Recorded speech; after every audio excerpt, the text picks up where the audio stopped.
Hey guys, tonight we wander into the dim, flowery heart of old Vienna, where the air smells of yeast, wood smoke, and the kind of butter that would make your modern grocery store croissant quietly resign in shame. You are stepping into a city still rubbing sleep from its eyes after cannon fire, where bakers are already awake, elbows deep in dough, shaping crescents under candlelight as if moon fragments can be eaten before sunrise. It is cozy, it is political, it is absurdly dramatic for a pastry, and you probably won't survive this level of carbohydrate symbolism without getting emotionally attached.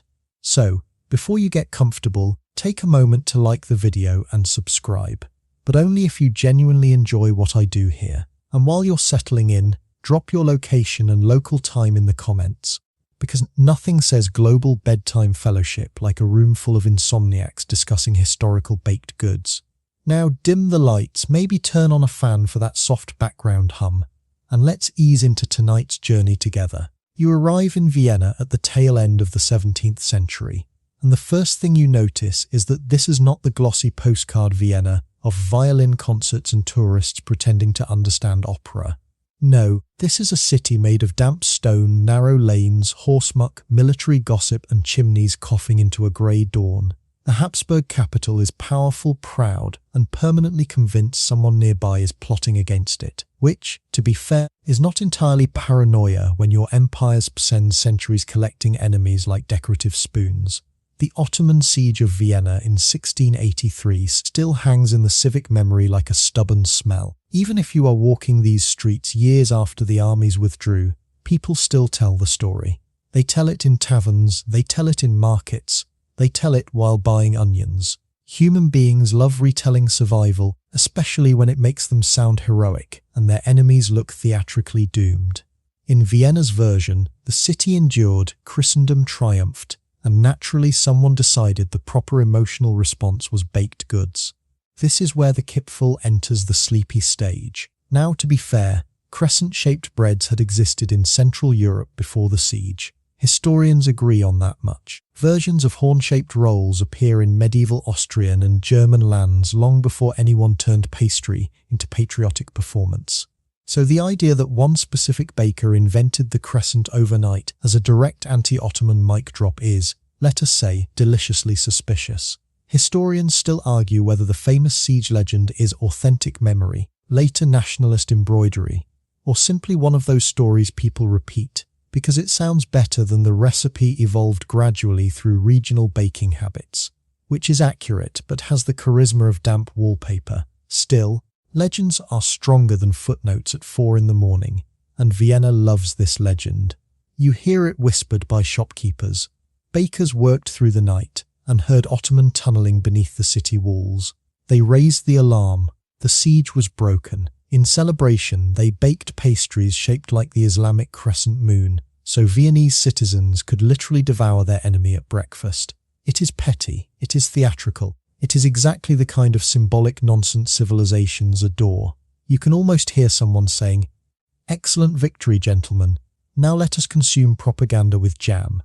Whether every detail is true hardly matters to the people here. What matters is that the crescent has become edible triumph. You continue through the streets before sunrise. Lanterns swing gently outside bakeries.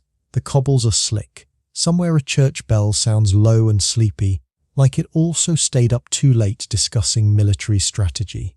Bakers are already at work because bread waits for no empire.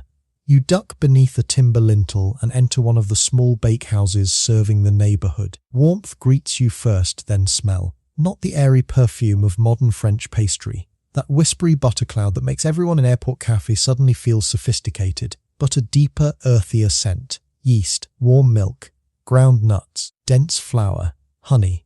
A faint sweetness beneath a serious bread backbone. This pastry has shoulders. This pastry could file taxes. The room is lit by candles and a banked hearth. Shadows move across lime-washed walls. Flour dust hangs in the air like pale smoke. Wooden troughs line one side. Sacks of grain slump in the corner. Copper bowls catch trembling orange light. Everything seems quieter than it should be, but that is because the sounds here are rhythmic rather than loud. The slap of dough, the scrape of bench knives, the creak of timber, the soft exhale of bakers who have been awake since an hour no civilized person should acknowledge. You stand near the main workbench, and there it is, the dough he havi dostus. A liver baker tips a fermented mass onto the oak table with both hands. It lands with a moist, confident thud. This is not delicate laminated dough, no whisper-thin sheets yet, no Parisian flakiness floating through your dreams like edible confetti. This is a robust yeast dough enriched with milk, perhaps a little cream, maybe lard or butter depending on household means, and enough body to resist the baker like a stubborn mule. He presses his fists into it, fold, turn, press again. The movement is repetitive, almost meditative. Push away, pull back, quarter turn, fold inward. A slow percussion begins to define the room. Thump, drag, pat, thump. If ASMR had existed in Imperial Vienna, this would be the premium subscription. You watch the baker's forearms flex under rolled sleeves. Flour streaks his knuckle. He says very little. Skilled bakers often don't. They communicate with size eyebrow movements and occasional muttering directed at the dough as if it personally chose to ferment unevenly. Across the room, another apprentice grinds walnuts with sugar and spices, preparing fillings for richer versions of the Kipferl. The smell of crushed nuts rises warm and faintly oily. Somewhere a pot of milk simmers. Somewhere someone sneezes because inhaling flour before dawn is apparently a career choice. The mainstream historical fact beneath all this romance is simple. Vienna in the Habsburg era was a bread city. Grain trade mattered enormously. Guild bakers were tightly regulated, and urban households relied on professional ovens because home baking on this scale was impractical for many residents. So bakeries were not quaint little lifestyle boutiques with chalkboard menus saying artisan moon rolls. They were infrastructure, essential, controlled, deeply woven into civic life, which means when a pastry catches on here, it spreads not through influencer culture, but through guild repetition, neighborhood demand, and the unstoppable human tendency to say, "That one looks nice, I'll have two." The Kipferl, in its early form, is more bread than what you think of as croissant. Sometimes plain, sometimes sweetened, often enriched, occasionally stuffed with almonds or nuts depending on the season and the buyer's purse. It curves like a horn or crescent. It carries chew. It satisfies. This is breakfast for people who intend to remain alive through winter. You watch the shaping begin. The baker cuts portions from the kneaded dough and rolls each into a thick rope. Then, with palms moving outward, he tapers the ends until the middle remains plump. There is no rush. Fast shaping ruins symmetry. Symmetry matters because humans are weirdly calmed by repeated crescents, like tiny moons lined up in military formation. One by one he bends each rope inward. There the crescent appears, sibyl and iconic even now, before Paris ever gets involved, before laminated butter starts showing off, before cafe tables and black coffee and existentialism. The essential silhouette is born in these practical hands. A child entering the bakery with a basket stares at the rows with open fascination. Of course he does. The shapes look magical in candlelight. Little pale moons dusted with flour. Food always feels more sacred before sunrise. Adults ruin this by discussing prices. Outside, Vienna slowly brightens. Wagon wheels grind over stone. Soldiers pass in cloaks. A woman hurries by with covered pails. But inside the bakery time remains circular, measured by kneading and proofing rather than clocks. The dough rests beneath cloths. The crescents swell slightly, softening as yeast exhales invisible life into them. And while you wait, the stories continue. An older customer leans on the counter and repeats the siege tale again, this time with more hand gestures. According to him, heroic bakers alone saved Vienna, while everyone else apparently slept through an empire-threatening invasion. This improves with each retelling.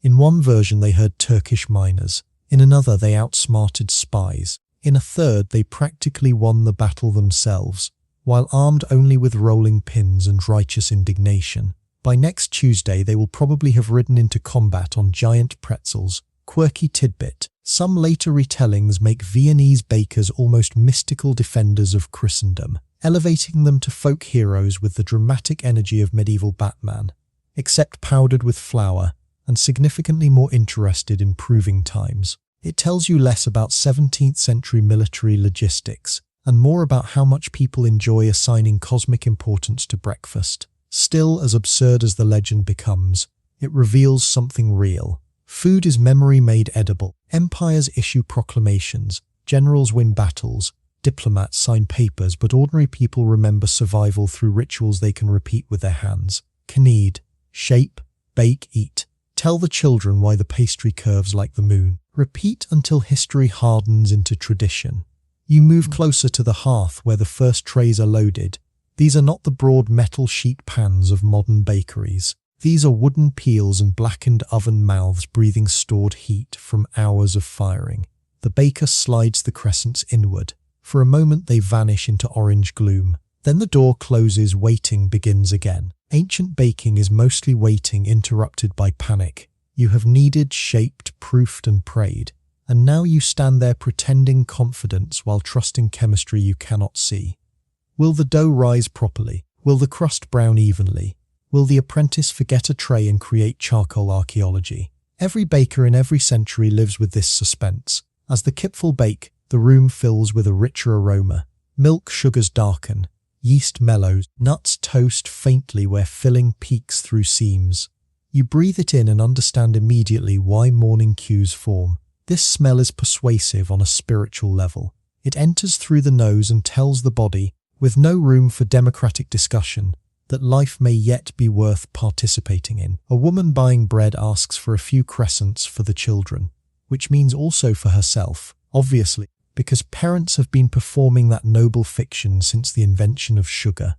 She tucks them into cloth, and the warmth steams lightly through the fabric.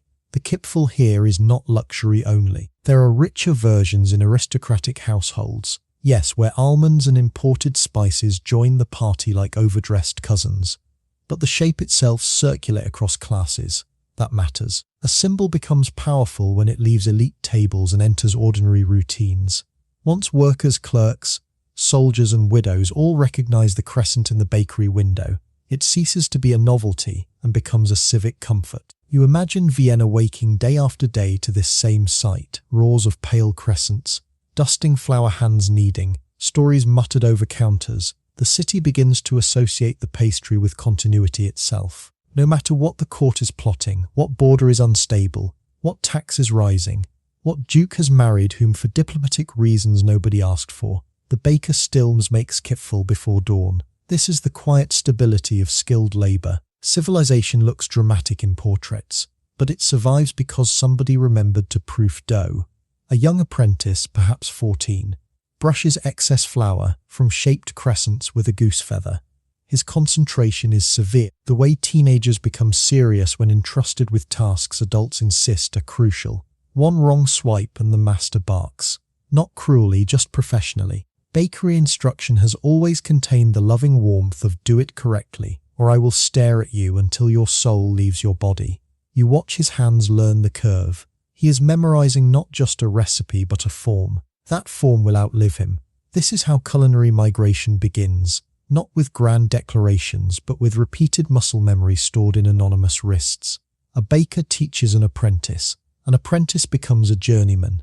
A journeyman travels. Shapes move before names do. Techniques cross borders tucked inside habit. But we are not westward yet. Not yet. For now you stay in Vienna, in this dim room where every crescent laid on the board looks slightly different, because handcraft never truly repeats itself. One leans more tightly inward. One has fatter shoulders. One splits a little at the seam. Imperfection is visible and oddly soothing. Machines have not entered to flatten personality into standardized geometry. The first batch comes out, bronzed, though not shatteringly crisp, soft sheen on top, a little heavier than their future French descendants. The baker transfers them to racks. They settle with tiny sighs as steam escapes. Not a crackle yet, just a settling murmur. He taps one, hollow enough. Good. He tears one open to inspect the crumb inside. Tender, close, bread-like, with a gentle richness. If filled, a ribbon of sweet nut paste glistens in the insner. This is sustaining food with a festive wink, not a featherweight luxury. Something between roll and pastry, between nourishment and indulgence. You are handed one while still warm, naturally you accept. Refusing historical pastry would be academically irresponsible. The exterior yields softly. The interior is substantial, faintly sweet, slightly chewy. There is butter, yes, but not extravagantly. There is yeast warmth. There is that comforting density modern diets spend entire books pretending to fear while secretly wanting at 2 a.m. You chew and understand that this is moon-shaped reassurance. Somewhere in the back room, more dough is already being mixed. No ceremony, no pause, because tradition is less a grand invention than 1,000 repeated Tuesdays. Historians still argue whether the Kipferl's association with anti-Ottoman symbolism was immediate, or whether later Viennese storytelling retrofitted political meaning onto an older regional bread. That uncertainty lingers like flour in the rafters. But standing here, you realize the answer almost doesn't matter. Symbol or not, this pastry has entered public imagination because it offers a shape people can talk about and a flavor they want again. Myth needs appetite to survive, and appetite, fortunately, is one of humanity's most dependable institutions. The baker lines up another board of raw crescents. Their curved silhouettes resemble a row of sleeping moons, each waiting to be heated into usefulness. Outside, the sky lightens from slate to pearl. Vienna yawns itself awake. Chimneys smoke. Bells ring. Doors open. Citizens begin their daily negotiations with empire, weather, and one another. Inside, the kneading starts again. Thump, fold, turn, press. The same sound as before, patient and unbothered. You listen, and the rhythm becomes almost hypnotic, as if the city's pulse is not in its palaces, but in this table where flour gathers in soft white drifts. Every push of the dough carries a future no one in this room can see. Apprentices who will travel, recipes that will adapt, techniques that will refine, a crescent that will one day become so airy and French that Vienna might raise an eyebrow and say, "Excuse me, we made that first." But tonight, or rather this dawn, you remain here at the beginning, where the moon is still dense, warm and humble in the hands of Habsburg bakers. And those hands keep moving. The kneading does not stop when you think it should. That is the first lesson the bakery teaches you after dawn fully arrives. Dough has no interest in your modern impatience. You, creature of instant notifications and 2-day shipping, stand in a 17th century Viennese bakehouse expecting milestones, mix, shape, bake, done, applause, perhaps a tasteful documentary soundtrack. Instead, what you get is repetition. Endless, flour-coated repetition. The same heavy yeast mass is turned, folded, rested, punched, and turned again, until your sense of time loosens like a badly tied apron string. This is good news for sleep, because nothing sedates the mind faster than watching someone else perform competent labor, while you contribute absolutely nothing. The stone walls around you hold the coolness of the night, even as the ovens radiate heat. They are thick, chalky, and scarred by decades of soot.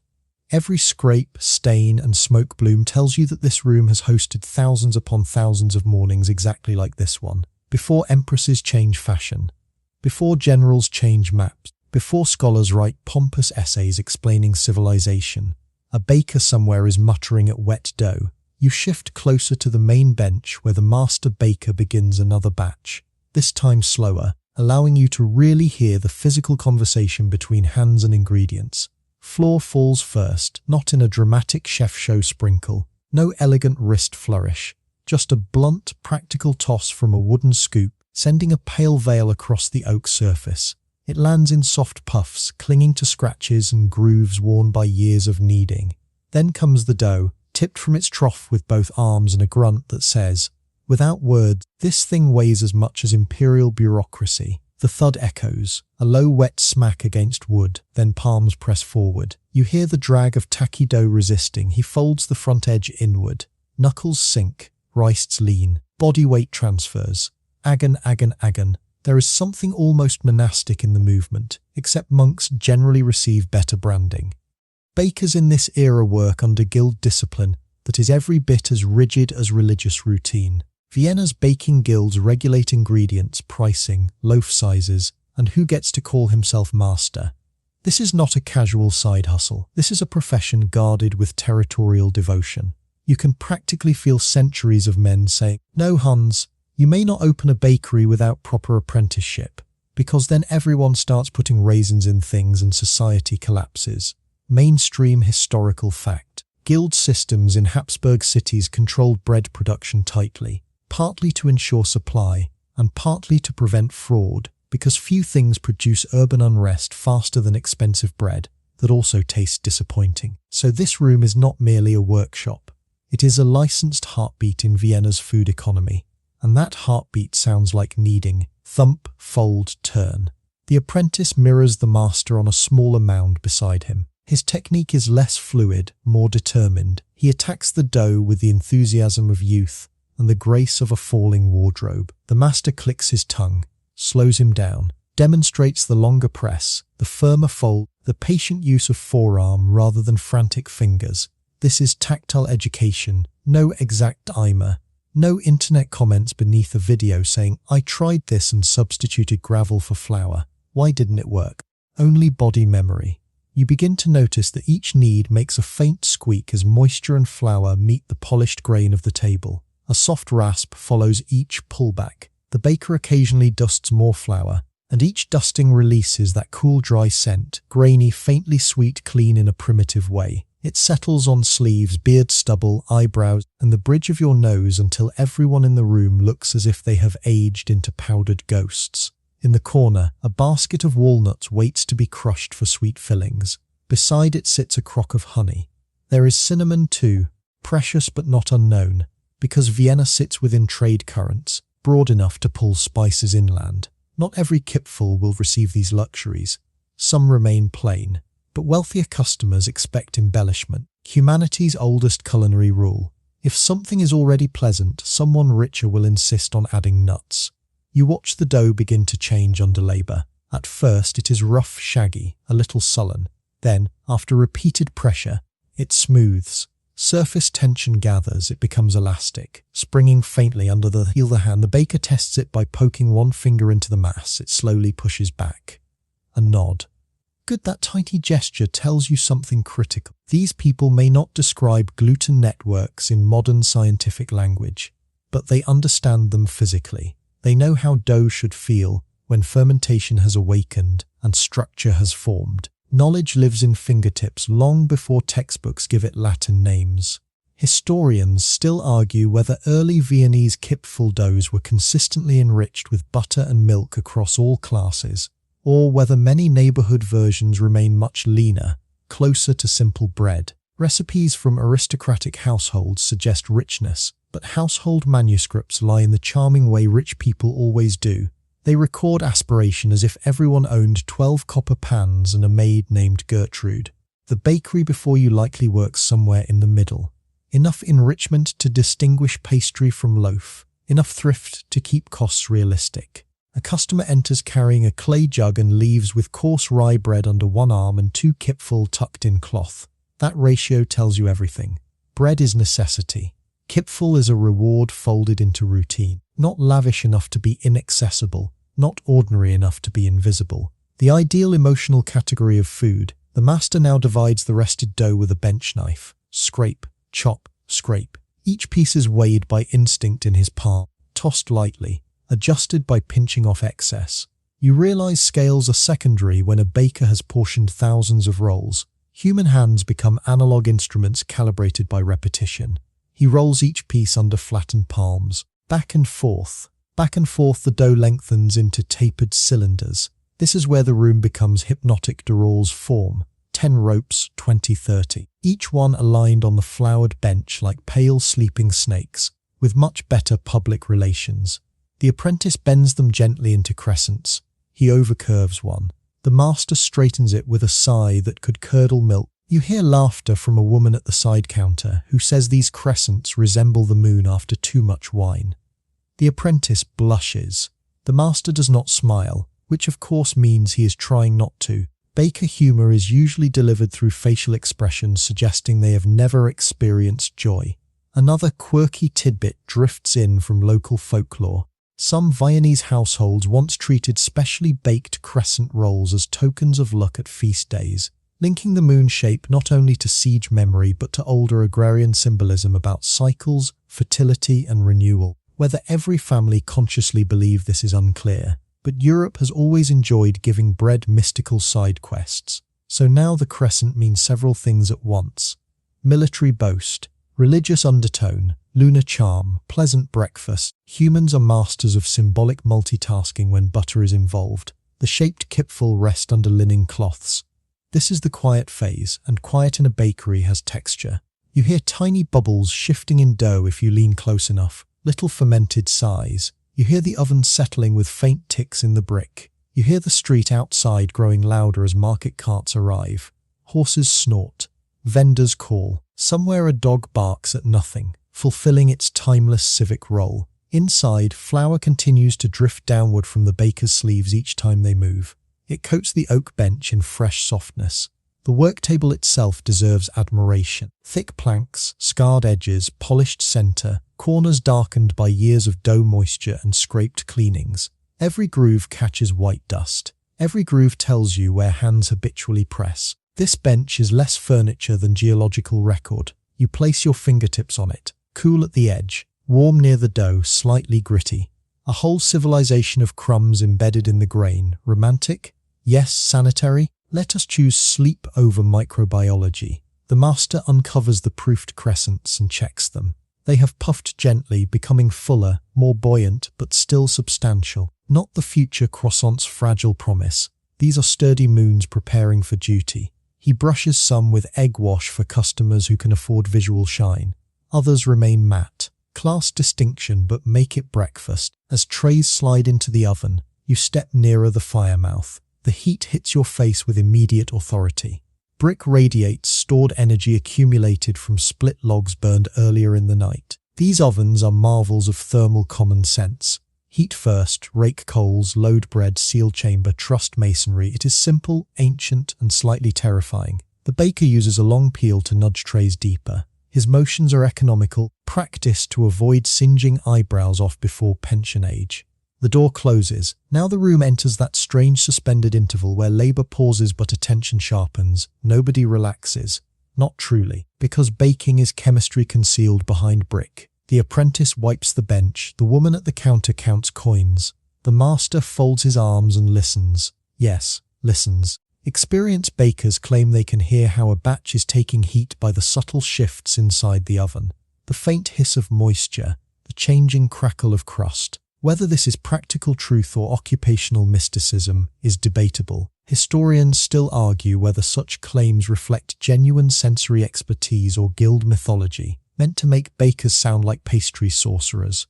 Personally, after watching this man glower at dough into obedience, I'm willing to grant him minor wizard status.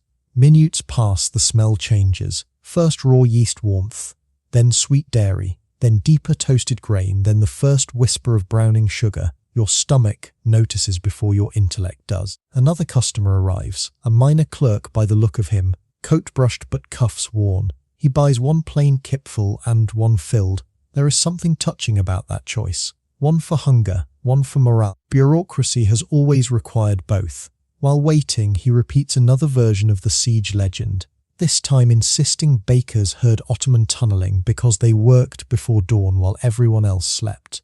This part, at least, has practical plausibility.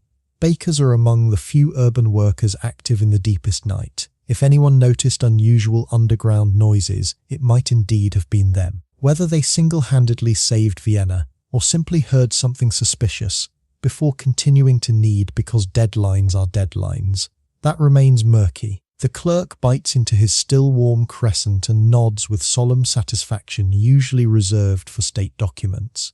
You realize this pastry has become social shorthand. To buy Kipferl is to participate in shared memory. To serve it is to signal refinement or affection.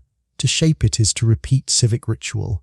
No one in this room uses language that grand, of course. They are busy earning breakfast. But culture often hides in ordinary motions rather than speeches. The first trays emerge. Steam curls upward in ghostly ribbons. The crusts gleam softly. Some have split at the curve, revealing pale interior seams. The baker transfers them onto wooden slats to cool, and this time you hear more clearly the tiny settling crackles. Not the brittle shatter of laminated pastry, just modest crust whispers as trapped steam escapes. He taps one with a fingernail, a dull but pleasing note sexy. An apprentice dusts a few sweet versions with sugar. The granules melt slightly on the warm surface, making a thin glaze. Another brushes nut filling that leaked from a seam. Waste nothing. If modern food stylists saw this practical patching, they would faint directly into a ring light. You are handed another Kipferl, because apparently historical immersion requires repeat sampling. Such sacrifice. This one is plain. You tear it open slowly. The crumb stretches in tender than brioche, softer than common bread. Warm vapor rises carrying yeast and milk. You taste a mild sweetness, then the deeper comfort of grain. It fills the mouth fully, not delicately. This is a pastry that asks you to stay put for a moment, and so you do. You lean against the stone wall, warm roll in hand, listening to the next batch of dough hit the bench. Thud, fill, fold, turn. The rhythm returns as if no tray ever left. That is the seduction of this room. Every completed crescent is instantly replaced by beginning again. Labor loops. Flour falls. Hands remember. The city outside changes by the hour, but inside the bakery time circles like the pastry itself. You start to sense how a tradition becomes durable enough to travel. Not because one genius invents a masterpiece, because thousands of anonymous mornings refine a reliable shape, because apprentices learn pressure and timing, because customers ask for the usual, because stories cling to the crescent until eating it feels like participating in something older than yourself. The oak bench receives another snowfall of flour. The master lowers both palms onto fresh dough. And once more, in this stone chamber breathing warmth into Vienna's waking day, the kneading begins. The oak bench is now wearing flour like winter frost. You keep your eyes on it, because the more you watch that broad wooden surface, the more it becomes the true landscape of the story. Not the emperor's palace, not the city walls, not the taverns where old men retell the siege with increasingly athletic hand gestures, but this scratched table where dough is rolled, cut, filled, bent, and nudged into a shape that somehow survives centuries. History loves monuments, yet civilization is usually held together by furniture that gets wiped down a lot. The bench stretches nearly the length of the room, thick planked and dark at the edges from years of palms gripping it. The center has been rubbed smooth by endless circles of kneading. Flour settles into every groove and nick. Here and there you see tiny shiny spots where butter has touched the grain. There is a scent to the wood itself, dry, faintly sour from old fermentation, faintly sweet from sugar dust, warm where the sun now slips through a small window and lays a rectangle of pale gold across the surface. A baker sweeps his forearm over it and another drift of flour blooms upward. For a second, suspended in the morning light, each particle hangs visible. White specks soft as ash, then they settle again. You could watch this for hours, and apparently many Viennese do in the most practical way possible by standing in line for breakfast, because now the city is fully awake. Outside the bakery door, carts rattle over cobbles, vendors call produce prices, and church bells issue the sort of calm authority only bells and overconfident geese possess. Customers come in waves. A maid sent by a household cook, a soldier with sleep still in his eyes, a merchant already annoyed by commerce, two children clutching coins so tightly they look prepared to negotiate with destiny itself. And every few minutes their gaze lands on the crescents, always the crescents. By now the Kipferl is not just one item among many loaves and rolls. It has visual magnetism. The curve catches the eye. Human beings are simple creatures. Show us repeated moon shapes and we become irrationally trusting. The master baker begins assembling richer versions for wealthier buyers, and this is where the bench becomes a stage for texture. A rested portion of dough is rolled into a stubby oval with a wooden pin, not a feather-light pass, but a firm grinding motion. Forward, lift back, rotate, forward again. The pin emits a soft wooden hum as it travels over flour. Beneath it the dough flattens reluctantly, still thick enough to promise substance. Then comes the filling, ground walnuts mixed with honey, sometimes almonds when available, sometimes poppy seed paste, occasionally a little cinnamon or clove. The mixture is spooned in a narrow line along the broad end, dark, grainy, glistening faintly. The smell rises warm and nutty, almost buttery without butter. The baker folds the dough over the filling, tucks, rolls, seals the seam with thumb pressure, and then bends the whole piece inward until the ends nearly point toward one another. There it is again, that moonlight grin, a little smug frankly, as if the pastry knows it will be famous. You notice that each baker bends the crescent slightly differently. One makes a narrow, elegant arc, another prefers a wider horn shape, one pinches the tips finer, one leaves them blunt. This matters more than it seems. Before recipes become standardized in print, regional identity often hides in these little hand habits. An inch more curve, a thicker centre, a sweeter filling. Culinary dialects spoken without words. Historians still argue whether the Kipferl of late 17th century Vienna existed as one consistent pastry or as a broad family of crescent breads and sweet rolls sharing shape but differing dramatically by district, season and income. In plain language, there was probably no single perfect original, which is very inconvenient for people who want food history to behave like superhero origin stories. But ambiguity is part of the charm. You are watching a category being born, not a trademarked product. The apprentice beside you is now tasked with dusting the bench between shaping rounds. He uses a cloth sack with flour inside, patting it against the table so white powder puffs out in controlled bursts. Tap, tap. It leaves little cloudy circles that overlap like moon halos. His concentration is intense. He is performing perhaps the least glamorous motion in the bakery. Yet without it, the dough sticks, tears and revolts. Many civilizations, you begin to realize, depend on underappreciated anti-stick strategy. He grins when one of the children at the counter sneezes dramatically after inhaling flour. The child's mother mutters something equivalent to, "Dignity, please." The sneeze echoes anyway. Even the master's mustache twitches. A light joke enters your sleepy brain. This may be the earliest known case of weaponized pastry atmosphere. The shaped Kipferl are arranged in neat rows on linen-covered boards. Looking at them from above is deeply satisfying. Pale crescents nested side by side, each seam tucked under, each dusted with just enough flour to keep from clinging. The visual repetition calms the room. It feels ceremonial, though no one would call it that because everyone here is too busy. A wealthy household servant arrives with explicit instructions for sweet Kipferl, filled generously and brushed with egg. Translation: the aristocracy would like their moon propaganda shinier. Money has always preferred lacquer.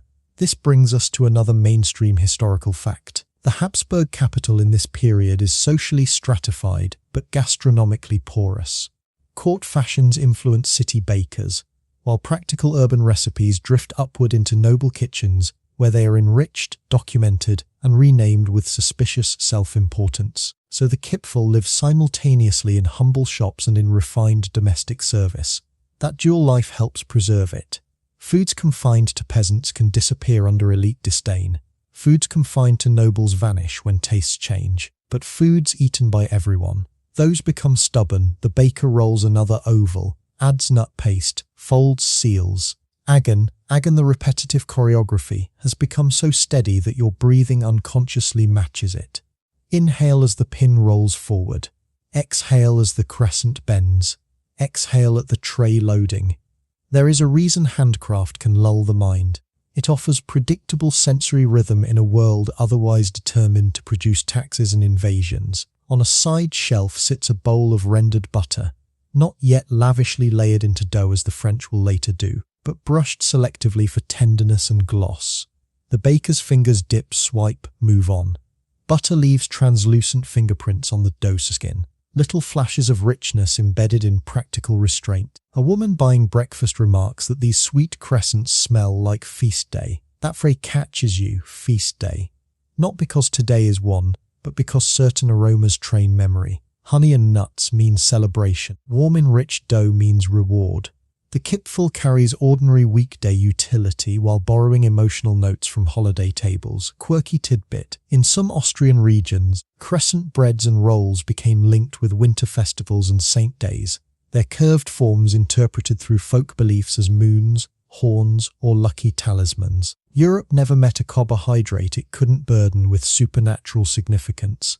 One of the children at the counter finally receives a warm Kipferl wrapped in cloth. He peeks inside, sees the crescent and instinctively smiles. There is something wonderfully timeless about that. Before literacy, before branding, before logos and mascots, shape alone can create expectation. A crescent means treat. You move to the back where cooling racks hold earlier batches. Steam still escapes in thin invisible ribbons. When a baker lifts one, the underside shows a deeper toast than the top, a mottled brown from direct hearth heat. The surface is matte except where egg wash shine. A few sugar crystals cling and sparkle. You break one open and this time study the filling. The walnut paste sits dense and fragrant, sweet but not cloying. The surrounding crumb is tight enough to support it, unlike the airy shell of future croissants that would fling flakes onto your lap with malicious joy. This Kipferl contains itself. It is polite. It does not explode across black trousers 5 minutes before an important meeting. That alone may make it superior in terms of practical diplomacy. The master baker calls for more milk. The apprentice pours. Another batch begins. You realize the room's sounds now have layers. The low wooden rumble of rolling pins, the scrape of bench knives, the soft clothy pat of flour sacks, the sticky peel of dough lifted from table, the occasional oven door thump, coins clinking, customers murmuring, crusts settling on racks. None are harsh. Together they form a bakery metronome. This metronome is what will carry the pastry westward eventually.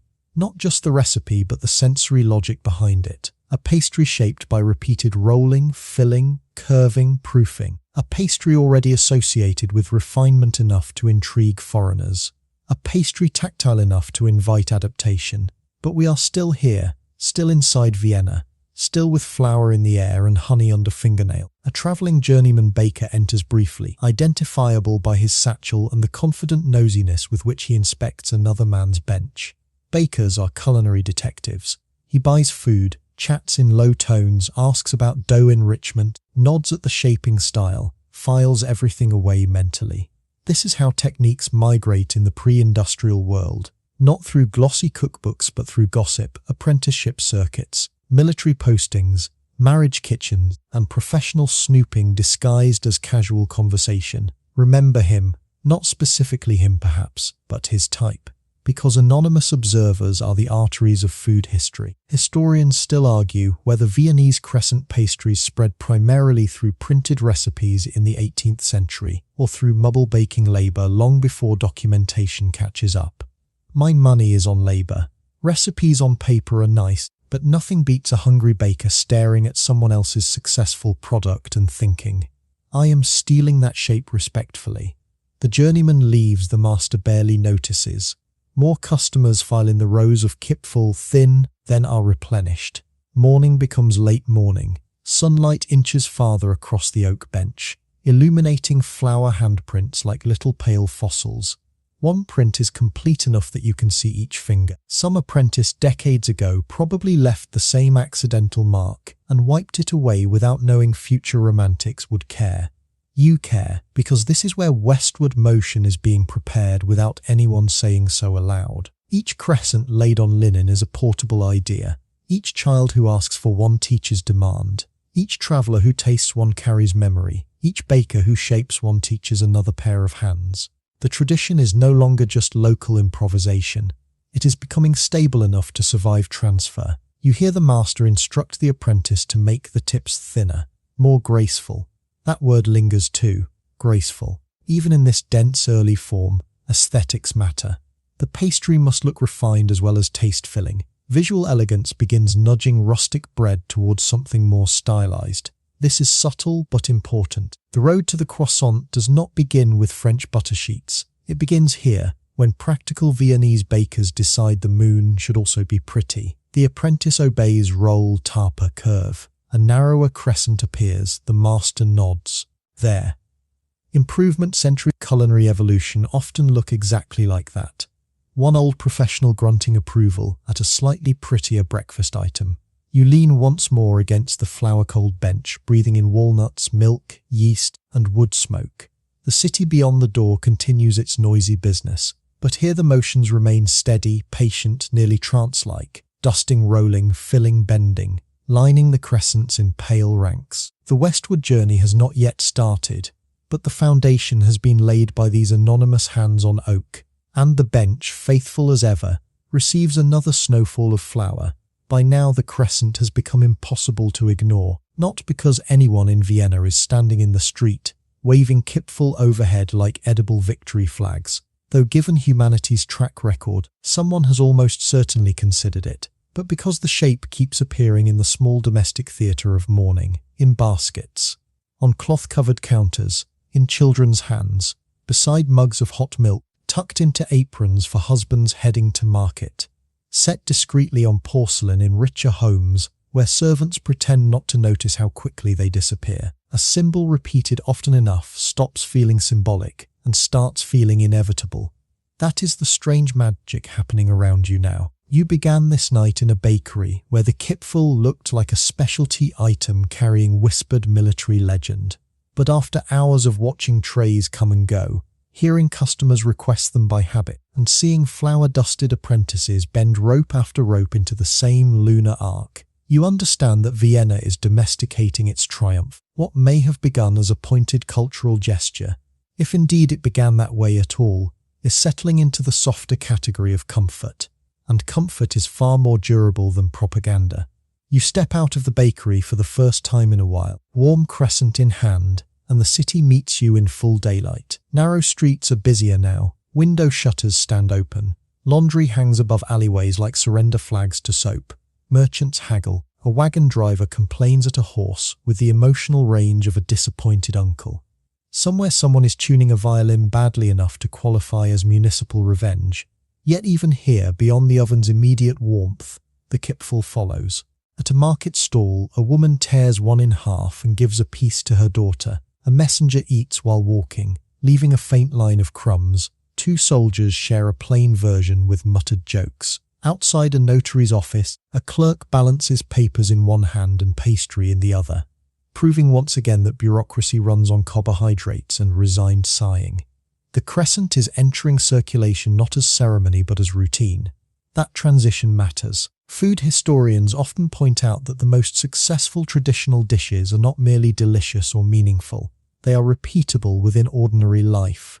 Feast foods can become nostalgic. Ritual foods can become seasonal. But breakfast foods colonize memory at a molecular level. They attach themselves to waking, to family patterns, to the smell of home before the day becomes difficult. So every morning Vienna repeats the crescent, and repetition turns novelty into identity. Historians still argue whether the anti-Ottoman reading of the Kipferl was emphasized heavily in its earliest decades, or whether later generations retroactively dramatized the connection once nationalist storytelling became fashionable. There are frustratingly few contemporary bakers' notes saying, "Yes, we absolutely made this to dunk on the Ottomans, regards." Historians are denied such satisfying receipts. What survives instead are oral traditions, later references, and the suspiciously convenient human habit of improving stories after the fact. But whether the siege story is wholly true, partly true, or enthusiastically embroidered by men who never let evidence interrupt a good breakfast anecdote, one thing is certain. The crescent shape becomes culturally legible.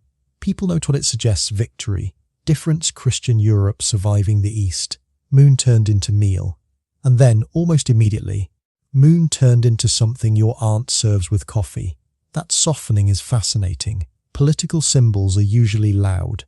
This one becomes quiet. You return inside the bakery and notice the same phenomenon there in miniature. The morning rush has passed. The room is less frantic now, more sustained. New batches continue, but with a steadier pace. A maid from a wealthy house orders sweet nut Kipferl as usual. A labourer buys plain ones because they are filling and cheap enough to justify. No one delivers speeches about empire while purchasing them. The symbolism has sunk beneath conscious thought. This is what successful cultural assimilation looks like. Ideology kneaded so deeply into habit that people stop naming it. The master baker, meanwhile, has the expression of a man who has transcended both politics and small talk. He is brushing flour from his beard and inspecting the latest tray with professional suspicion, because if a crust browns one shade too dark, the Habsburg order may not collapse, but his mood certainly will. He snaps one open Examine's crumb, nods good. You watch him set several on a wooden display board near the front, arranged in a crescent fan, naturally, because subtlety was never history's favourite spice. Their surfaces vary, some plain and matte, some egg-brushed, some sugar-dusted, some split enough to show dark nut filling. Together they look almost ceremonial despite their ordinariness, like a little edible moon cycle. A customer remarks that the shape brings luck. Another says it reminds him of the siege. A third says he simply likes the sweet ones. There it is, the full spectrum of human cultural engagement, mysticism, nationalism, and honest gluttony, all equally powerful. Quirky tidbit: By the 18th century, crescent-shaped breads and pastries in Central Europe were occasionally associated in folk imagination with warding off misfortune or inviting prosperity, especially when served during communal or festive mornings. Whether this belief was widespread or merely local folklore is hazy, but people have always liked pretending breakfast can influence destiny. Frankly, if a warm pastry could solve my finances, I would be first in line. You stand beside the flour bench again as another apprentice learns shaping discipline. His crescents still emerge uneven. One looks almost like a horseshoe. Another resembles a sleepy banana. The master pinches the center, lengthens the ends, bends them inward with a crisp motion. Not clumsy, he mutters. An entire educational philosophy in 2 words, and suddenly you see it. The pastry is not just being sold, it is being standardized. That may sound dull, but it is revolutionary. Standardization means recognition. Recognition means portability. Portability means if this apprentice someday leaves Vienna, perhaps to Linz, Prague, Munich, maybe farther, he carries not just the memory of sweet dough, but a recognizable visual template customers can identify. Ah yes, those Viennese crescents. A named style begins to cohere. Mainstream historical fact. Viennese baking traditions spread throughout Habsburg territories through guild movement, military provisioning, aristocratic household exchange, and itinerant craftsmen.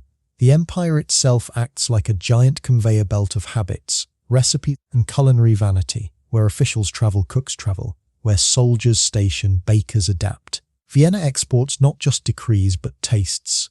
So the Kipferl, though still physically rooted in this bakery, is already conceptually loosening from place. Its curve can travel, its story can travel, its demand can travel. And because the shape is so memorable, it becomes a culinary ambassador with almost no paperwork. You drift toward the doorway and watch customers come and go. The maid tucks sweet crescents into linen. The labourer pockets a plain one. The clerk eats his immediately. A boy licks sugar from his thumb with the concentration of a saint receiving revelation. None of them know that in the long arc of pastry history, they are participating in an origin chapter. They are simply hungry. This is often how history works. The participants are busy with practical concerns while future generations lean in dramatically and whisper. Little did they know indeed. Back inside, the bakery quiets enough that you can hear individual details again. The whisper of flour brushed from the bench, the faint clink of ceramic milk jugs, the dull scrape of walnut shells in a bowl, the soft collapse of linen cloths lifted from proofing dough, the almost secretive crackle of cooling crust. These sounds are gentler than before, as if the room itself is settling after the rush. Morning has matured, urgency has thinned into routine. You feel the story doing the same.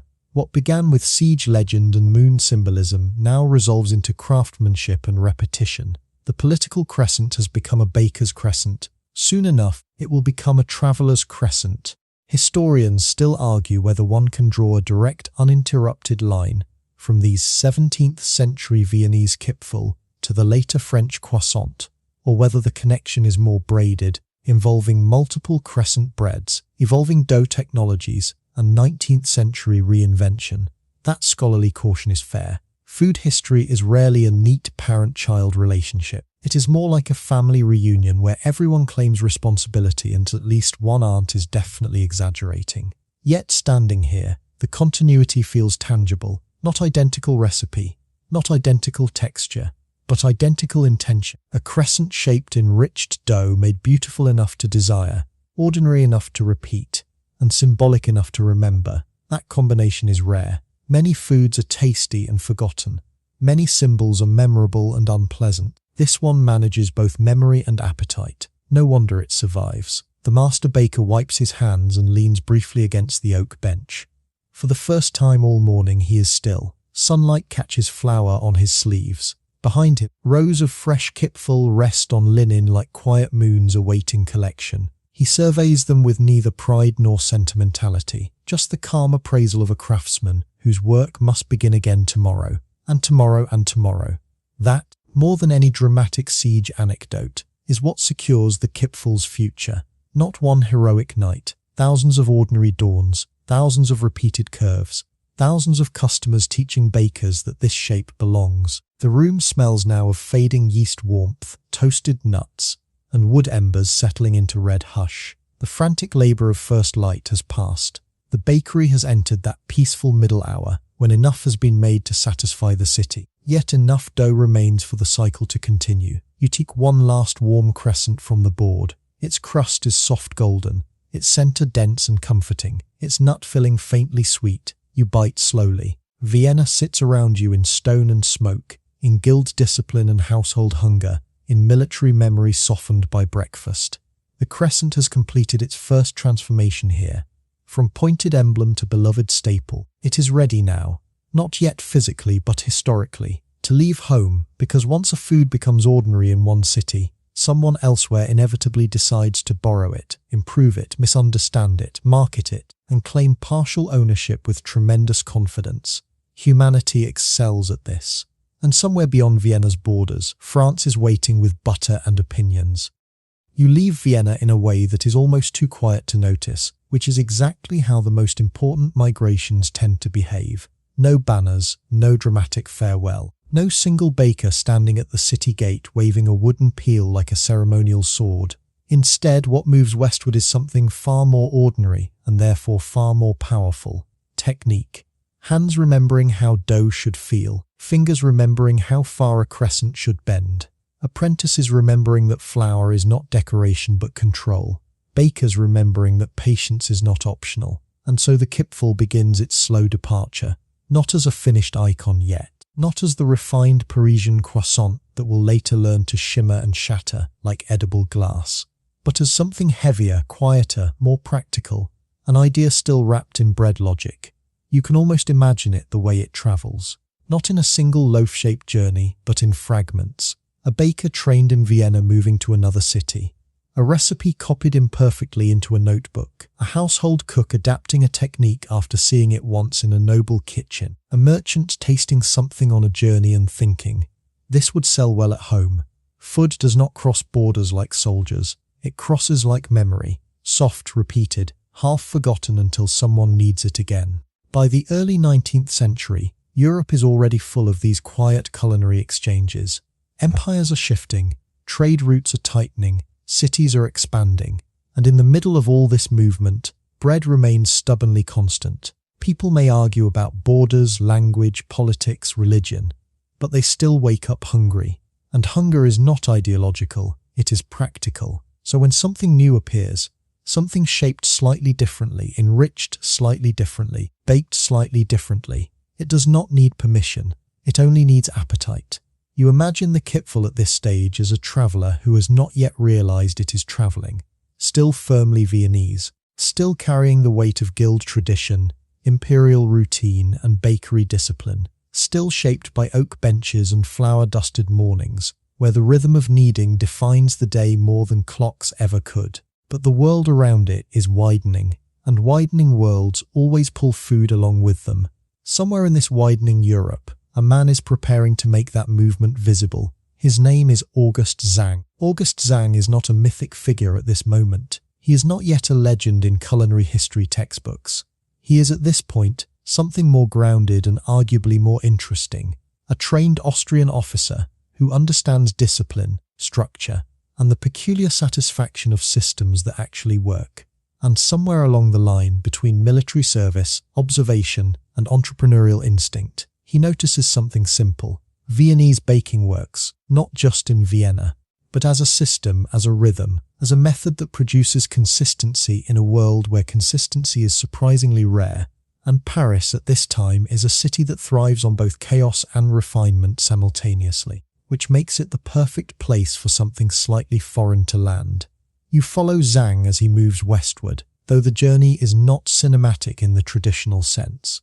There is no slow-motion train departure, no sweeping orchestral goodbye to the Danube. Instead, there are roads, paperwork, conversations, and the dull logistics of relocation. But beneath that dullness is something quietly transformative, because what Zhang is carrying is not just himself. It is a baking identity, a method of handling dough that has been shaped by Vienna's guild system, its morning rhythms, its insistence on structure, its balance between nourishment and pleasure.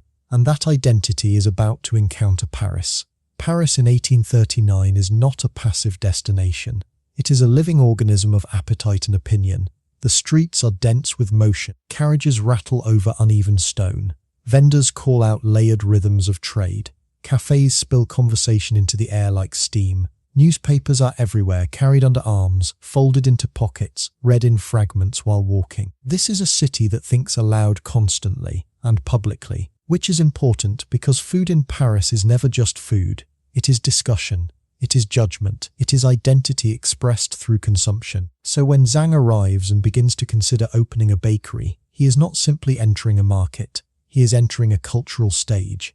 The idea of a Viennese bakery in Paris is, at first, slightly odd, not threatening, not revolutionary, just unfamiliar enough to make people curious. And curiosity, in a city like Paris, is the beginning of everything. He chooses Rue de Richelieu for his establishment, a location already embedded in the city's intellectual and commercial flow, close enough to movement, close enough to attention, far enough from the absolute chaos of the densest markets, but not removed from the pulse. The bakery he opens becomes known as a Viennese bakery, boulangerie viennoise, a phrase that already carries a subtle foreign elegance for Parisian ears. Viennese, it sounds structured, it sounds precise. It sounds like something that knows what it is doing. Inside, the space is warm in a familiar way, but arranged differently enough to feel intentional. There is wood, there is flour, there is yeast in the air like an invisible presence. But there is also presentation, an awareness that what is placed in the window is not just food, but invitation. And in that window, the Kipferl begins its second life. At first, Parisians do not quite know what to make of it. It is not quite a baguette. It is not quite a brioche. It is shaped in a way that feels symbolic without explanation. A crescent, a curve, a small moon made edible. People slow down when they pass it, not because they understand it, but because they do not. A woman in a layered dress leans slightly closer than she intended.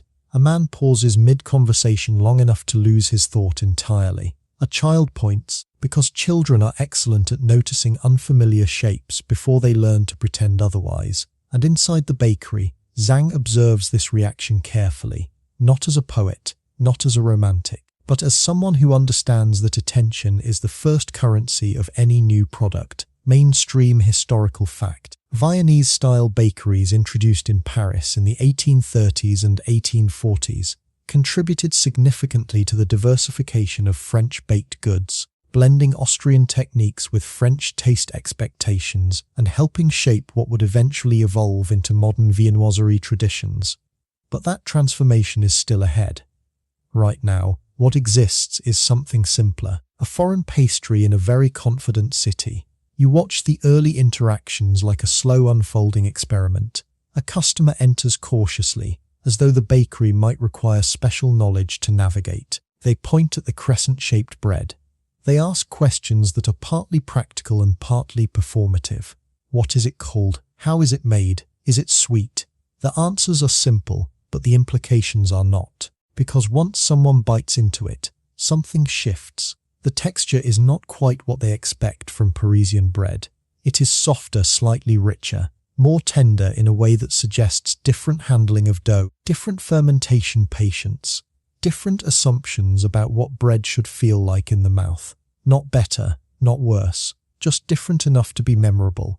And memory is the beginning of repetition. Zhang watches this carefully. He is not just selling pastries, he is introducing a system of taste. And Paris, as always, begins to respond socially before it responds structurally. In cafes nearby, people begin mentioning the Viennese bread, not as criticism, not yet as fashion, but as something worth noting, a novelty that has entered circulation. The city does what it always does, it talks, and in talking it spreads. Historians still argue whether Zhang consciously positioned his bakery as a luxury novelty experience, or whether Parisian culture itself elevated it through association with foreign refinement. The truth likely sits somewhere in the overlap. Entrepreneurial awareness meeting a society primed for aesthetic categorization. Because Paris does not just eat food, it categorizes it. It assigns meaning. It builds identity around consumption. And so a Viennese crescent bread becomes more than bread. It becomes a conversation piece. you begin to sense the subtle tension between origin and reception. In Vienna, the Kipferl belonged to repetition, to labour, to early mornings and guild discipline. In Paris, it is being pulled into performance, into display, into social signalling. Same object, different gravity. Outside the bakery, Rue de Richelieu continues its rhythm. Conversations overlap. The city breathes in layered sound. But now, woven into that texture, is a new edible presence. Someone carrying a parcel of Viennese pastries. Someone discussing them at a cafe table. Someone returning the next day because curiosity has quietly turned into preference. And preference, once established, is extremely difficult to reverse. Inside the bakery, flour still settles on wooden surfaces in soft white drifts. Dough is still kneaded, still folded, still shaped into crescents. The process remains physically unchanged from Vienna, but the context has shifted around it like a change in lighting. The same movement now produces different meaning. That is the first real moment of transformation, not in recipe, but in perception. And perception is what will eventually reshape the pastry entirely. You step back, watching the early ecosystem form Zang at the center. Bakery workers moving in practiced rhythm, customers entering cautiously and leaving slightly changed, and the Kipferl itself, sitting in its curved simplicity, unaware that it is beginning a second life that will eventually outgrow its first, not immediately, not dramatically, but steadily, like dough rising in a warm room where no one is watching the clock too closely. And Paris, without realizing it, begins to knead Vienna into itself. Paris does not absorb new things the way other cities do. It digests them, slowly, publicly, with commentary. So when the Viennese bakery begins to establish itself on Rue de Richelieu, the reaction is not a single wave of excitement. It is a layered social process, part curiosity, part skepticism, part quiet opportunism, disguised as aesthetic appreciation. At first, people treat the Kipferl like an imported object rather than a food. Something you observe before you fully consume it. Something you mention in conversation before you admit you enjoy it. Because in 1839 Paris, taste is never just taste. It is identity performance. You enter cafes where conversations overlap like lacework. Men in dark coats lean over marble tables arguing about politics, literature, the price of coal, the latest theatre production, and now, almost casually, the strange Viennese bread appearing in a nearby bakery. A pastry has entered the intellectual ecosystem. That alone is enough to ensure survival. Inside Zang's bakery, the rhythm is unchanged from Vienna in its physical mechanics, but entirely altered in its social meaning. Dough is still kneaded on wooden benches. Flour still drifts like pale fog. Crescents are still formed with that unmistakable inward bend. But now there are observers, not just hungry customers, observers. People who watch food being made as though watching it might reveal something about modernity itself. A woman in a high-waisted dress leans slightly forward as a tray of Kipferl is pulled from the oven. A clerk pauses longer than necessary at the counter, not sure whether he is buying bread or participating in a cultural moment. A student lingers near the display, pretending to decide while actually memorizing the shapes for later discussion. And August Zang notices all of it. August Zang understands something essential that many bakers in Vienna never needed to think about. In Paris, visibility is part of the product. In Vienna, success meant consistency. In Paris, success begins with recognition. So the bakery does not just produce Kipferl, it presents them arranged in careful crescents in the window. They are no longer just baked goods. They are visual statements. Their curve becomes a kind of silent advertising language, soft, repeated geometry that catches the eye in a city already saturated with visual competition. And Parisians respond exactly as they always do. They begin to classify. Is it bread?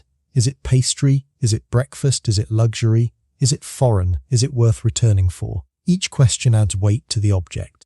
Each answer adds momentum to its spread. Mainstream historical fact.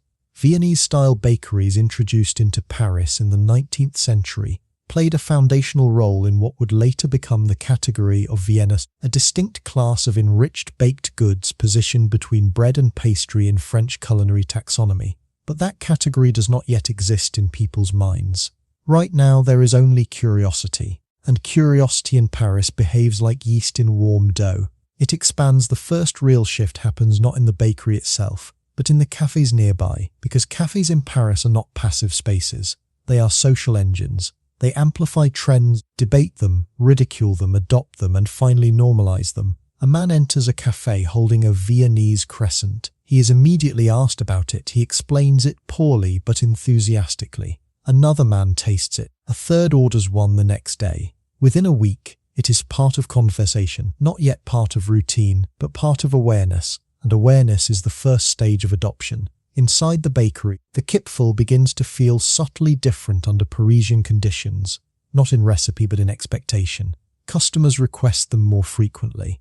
They ask for variations. They compare them to local breads. They begin to use words like lighter, softer, more refined. Even if those are subjective interpretations rather than technical descriptions, this is how cuisine evolves in real time, through language that reshapes perception. The baker does not need to be told this explicitly. He sees it in the way trays empty faster, in the way customers return sooner, in the way the display window is studied rather than simply glanced at. And so the production adapts subtly, not dramatically, not consciously revolutionary, but incrementally responsive. A slightly more delicate crust here, a slightly more consistent shape there, a slightly more careful browning on another batch. Small adjustments that begin to drift the pastry away from its Viennese heaviness towards something more aligned with Parisian expectations of elegance. Historians still argue whether this adaptation was intentional strategy or organic evolution driven by consumer preference. In truth, it rarely matters. Food rarely changes through declaration. It changes through repetition under new conditions. Outside, Paris continues its layered noise. Carriages, conversations, vendors, newspapers. The constant hum of a city that believes itself to be the center of intellectual and cultural life, and is not entirely wrong. And now, woven into that hum, is a new phrase circulating softly: Viennese bread. Not yet croissant, not yet redefined. Just named. Naming is important, because once something has a name, it can be discussed. And once it can be discussed, it can be reshaped. You watch as customers begin to use the bakery as a reference point. Have you tried the Viennese pastries? They are lighter than ours. They are unusual, but pleasant. That crescent-shaped one is interesting. Interesting is one of the most powerful words in culinary history. It means not yet adopted, but no longer rejected. Inside the bakery, far continues to fall in slow, constant dustings. The bench remains the center of motion. Dough is rolled into ropes. Ropes are bent into crescents. Crescents are placed onto linen-lined boards. The gesture itself has not changed since Vienna, but everything around it has. Even the light feels different. Paris light is sharper. It defines edges more clearly. It makes surfaces look slightly more deliberate. Under it, the Kipferl seems less rustic, more intentional. Less bread, more object. And objects in Paris are rarely just functional. They are interpreted. A woman buying pastries begins to describe them to a friend as charming. A man calls them Austrian elegance in bread form, though he has probably never been to Austria. A child refers to them as little moons, which is closer to the original symbolism than anyone realizes.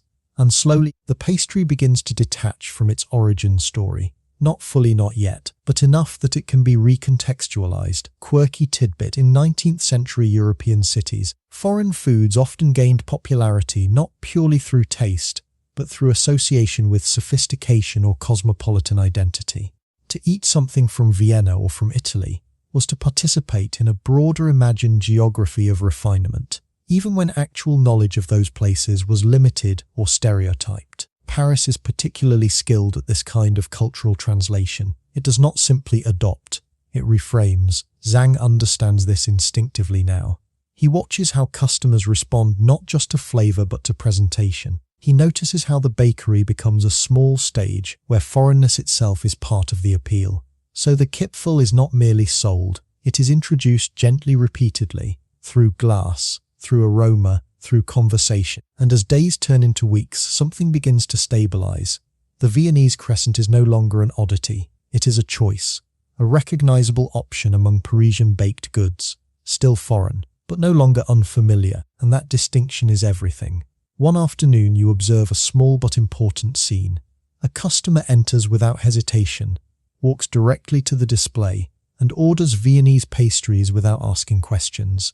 The transaction is quick, practiced, almost habitual. That moment marks a shift. Curiosity has begun to convert into routine, and routine is where cultural transformation becomes irreversible. Outside, Rue de Richelieu continues its steady motion. Inside, dough continues its steady transformation.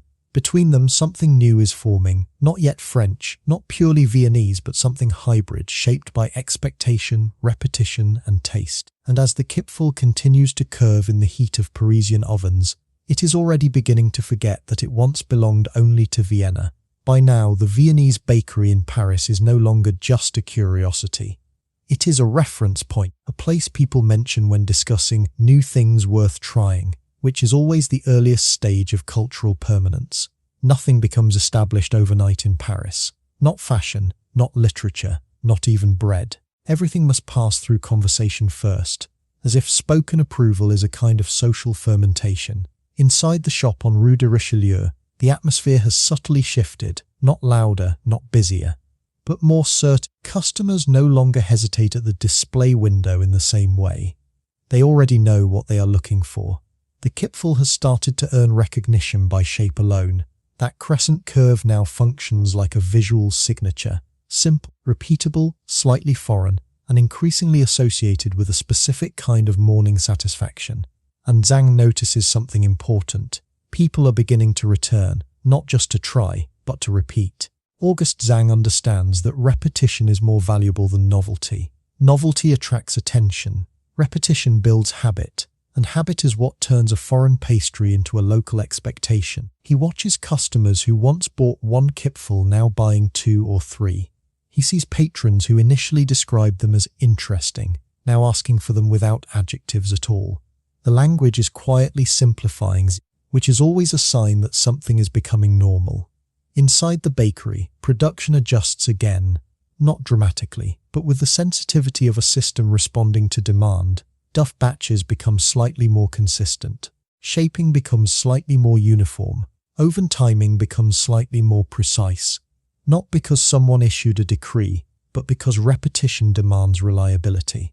When people return expecting the same experience, inconsistency becomes expensive. Mainstream historical fact. Viennese-style baking introduced into Paris in the 19th century gradually influenced French bakery practices, contributing to the emergence of more refined laminated and enriched dough techniques that later defined viennoiserie as a distinct category. But at this moment, the transformation is still subtle. You stand near the bench and watch a baker roll dough into elongated wisps. The movement is familiar from Vienna, but now it is performed under a different cultural gaze.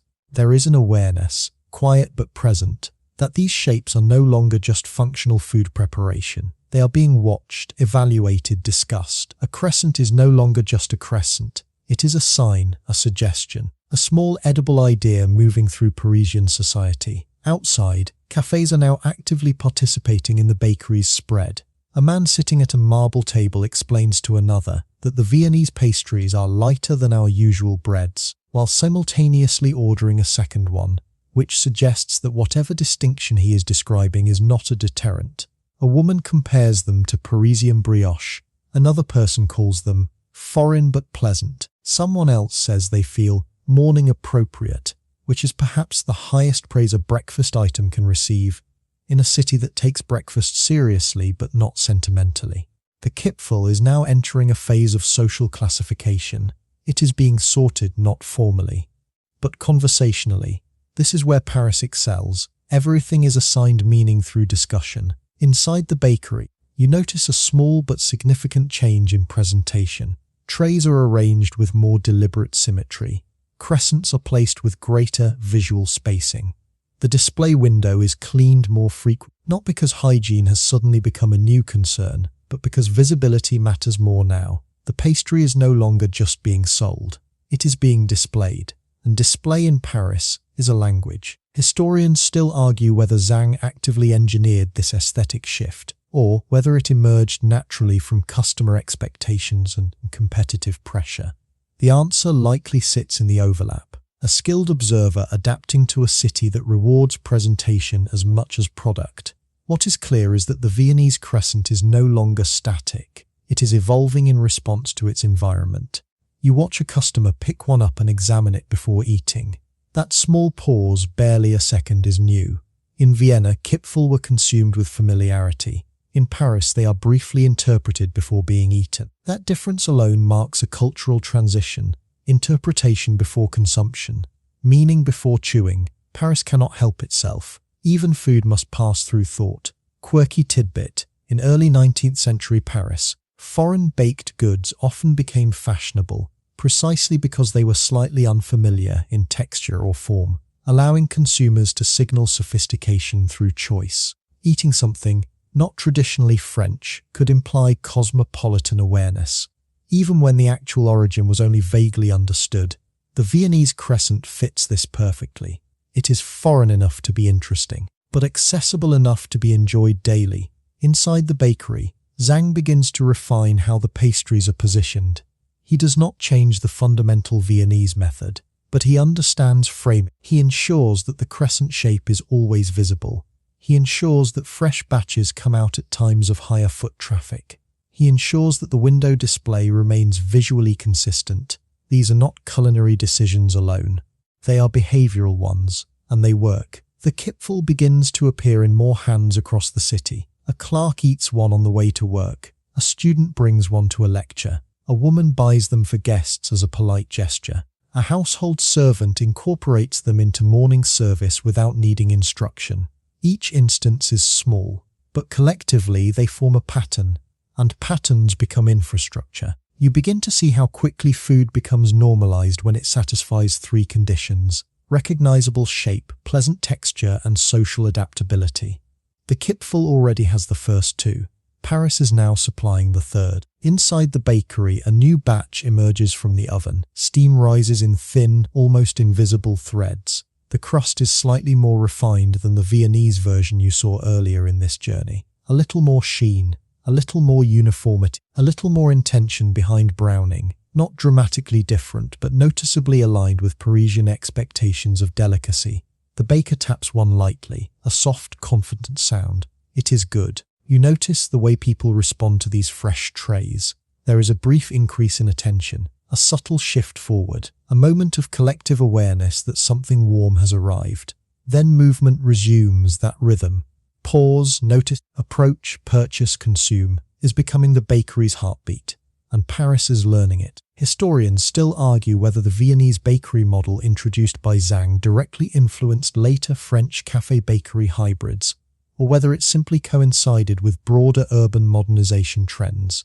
Either way, the overlap is clear. Vienna provided structure, Paris provided amplification. The crescent, meanwhile, continues its transformation in meaning. In Vienna, it was memory. In Paris, it is novelty becoming habit. You stand near the counter and observe a man ordering without looking at the display. That level of confidence only appears when curiosity has been replaced by preference. He already knows what he wants. That is the beginning of domestication. The pastry is no longer an experiment, it is an option. And options, once established, rarely disappear. Outside, Rue de Richelieu carries on with its layered Parisian noise. But now, within that noise, the Viennese bakery has carved a small stable frequency. Regular, reliable, repeatable. Inside, flour continues to fall. Duff continues to be folded. Crescents continue to be shaped. And slowly, almost imperceptibly, the Kipferl is being translated. Not linguistically, not yet, but culturally, from Austrian bread logic into French aesthetic logic, from dense nourishment into refined breakfast identity, from imperial bakery habit into urban cafe culture. And in that translation, something new is beginning to form, something that will eventually need a new name. But for now, it is still just Viennese bread in Paris, still just a crescent, still just something people are quietly deciding they would like to eat again tomorrow. By the time the Viennese pastry reaches true popularity in Paris, it has already stopped behaving like an import. That is the quiet rule of culinary migration. The moment something foreign becomes routine, it begins to shed its origin story. People still say Viennese. Of course, it sounds elegant, it sounds precise. It sounds like a guarantee of quality rather than a geographical fact. But in practice, the pastry is already becoming Parisian in behavior if not in name. Inside the bakery on Rue de Richelieu, the morning rhythm now feels less like introduction and more like establishment. The early curiosity phase has passed. The hesitant first customers are gone. What remains is a steady flow of return visitors who already know where to stand, what to order, and how long it will take. Routine has arrived, and routine in food culture is the real victory condition. August Zhang watches this shift with the calm focus of someone who understands that success is not a single moment, but a sustained pattern of behavior. The bakery no longer needs to announce itself. It is simply present in the daily movement of the street. A clerk stops by on his way to work. A woman sends a servant with coins and instructions. A student begins to associate morning lectures with a particular crescent-shaped pastry. A cafe nearby casually mentions Viennese bread as part of its breakfast offerings, as if it had always been part of the menu. This is how adoption looks in real time. Not conversion, but absorption. Mainstream historical fact. The introduction of Viennese-style bakeries in Paris during the 19th century contributed to a broader diversification of French breakfast foods, helping shift consumer expectations toward lighter, more varied baked goods beyond traditional bread loaves. But what matters more than industry change is perception change, because in Paris, perception becomes reality very quickly. The Kipferl is now no longer the foreign option. It is one of the options, and that distinction is everything. Inside the bakery, the visual language of the product has become more refined through repetition. Crescents are now more uniform, surfaces more consistently browned, displays more carefully arranged. Not because anyone is consciously redesigning tradition, but because success demands readability. Customers want certainty. They want to recognize what they liked last time. So the bakery responds silently, continuously. A tray emerges from the oven. Steam rises, the scent is now familiar rather than surprising. Butter, yeast, toasted grain, faint sweetness. The nose no longer registers novelty. It registers comfort. That shift is subtle but decisive. The brain has already categorized the smell as safe, pleasant, repeatable. A customer takes one without hesitation, bites, nods, leaves, no commentary required. That absence of commentary is the clearest sign of integration. Quirky tidbit. In 19th century Parisian food culture, once a foreign dish stopped being discussed in terms of origin and started being ordered by habit, it effectively transitioned from novelty to local staple, even if its name retained foreign branding for aesthetic appeal. The Viennese crescent is entering exactly that phase, still foreign in label, increasingly local in behavior. Outside, the street continues its layered performance. Carriages pass, newspapers change hands, cafe conversations rise and fall like tides. But now, embedded within that rhythm, is a steady gravitational pull towards Zhang's bakery. Morning traffic includes a predictable stop. Afternoon visits begin to appear. Evening purchases for next-day use become common. The bakery is no longer reacting to demand. It is shaping it. And in that shift, the Kipferl becomes something more than a product. It becomes a habit generator. Inside, the workers no longer treat shaping as novelty either. It is now standardized enough that muscle memory dominates attention. Dough is portioned by feel. Crescents are bent with practiced precision. Trays are loaded without hesitation. The bench is no longer a site of experimentation. It is a production line, a soft, flour-covered rhythm machine. Yet even within this routine, subtle evolution continues. Parisian taste begins to exert gentle pressure on texture. Slightly lighter doughs are preferred. More consistent browning is expected. Presentation becomes more important. The pastry is gradually drifting away from its heavier Viennese origins, not by rejection, but by refinement through demand. Historians still argue whether this gradual transformation should be considered French adaptation or Viennese evolution under foreign conditions. In reality, it is both, a negotiation between tradition and environment, played out one batch at a time. You notice a key moment of cultural stabilization when customers begin recommending the pastry to others without explanation. No, just try the Viennese ones. No description, no justification, just confidence. That is when adoption is complete at the social level, because explanation is no longer required. Inside the bakery, a woman pays for a small bundle of Kipferl and leaves without looking back at the display. A man orders them as part of a habitual morning routine that includes coffee, newspaper, and brief political dissatisfaction. A child already refers to them simply as those crescent breads, dropping any sense of foreign origin entirely. Language is simplifying. That is always the final stage before assimilation. Zhang likely recognizes this intuitively. He is not witnessing novelty anymore. He is witnessing stabilization. The product has become predictable in demand, which is the most important phase for any food enterprise. Predictability means survival, but it also means transformation, because once something is stable, it becomes editable. Outside, Paris continues its intellectual self-awareness. Writers discuss aesthetics in cafes.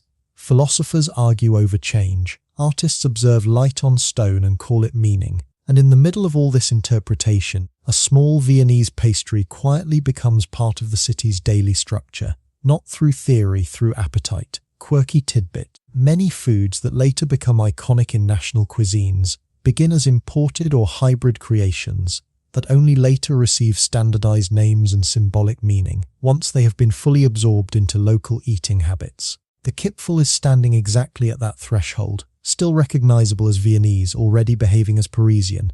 Inside the bakery, the ovens continue their steady cycle. Heat rises, dough expands, crusts form. The smell deepens into something reassuring rather than surprising. The repetition of baking becomes less about production and more about maintenance. Maintenance of habit, maintenance of expectation, maintenance of a small, reliable, edible rhythm in a city that otherwise thrives on change. A tray is lifted from the oven and placed on cooling racks. The sound is softer now than it was in the early days. Less dramatic crackle, more gentle settling. The pastries feel familiar even in their first moments out of heat. And familiarity is the final step before invisibility, not disappearance. But integration so complete it no longer demands attention. You realize watching this bakery that the Viennese crescent is no longer a foreign object in Paris. It is becoming part of Paris's morning grammar. Something you expect without thinking. Something you reach for without question. Something that, once absent, would feel like a small disruption in the flow of the day. And that is the true measure of cultural arrival. Not fame, not novelty, but absence of surprise. As evening approaches on Rue de Richelieu, the bakery still glows warmly behind its windows. The crescent shapes sit in orderly rows, no longer strange, no longer debated, no longer analyzed, just eaten, repeated, trusted. And somewhere in that repetition, the next transformation is already waiting. Quiet, inevitable, and still unspoken.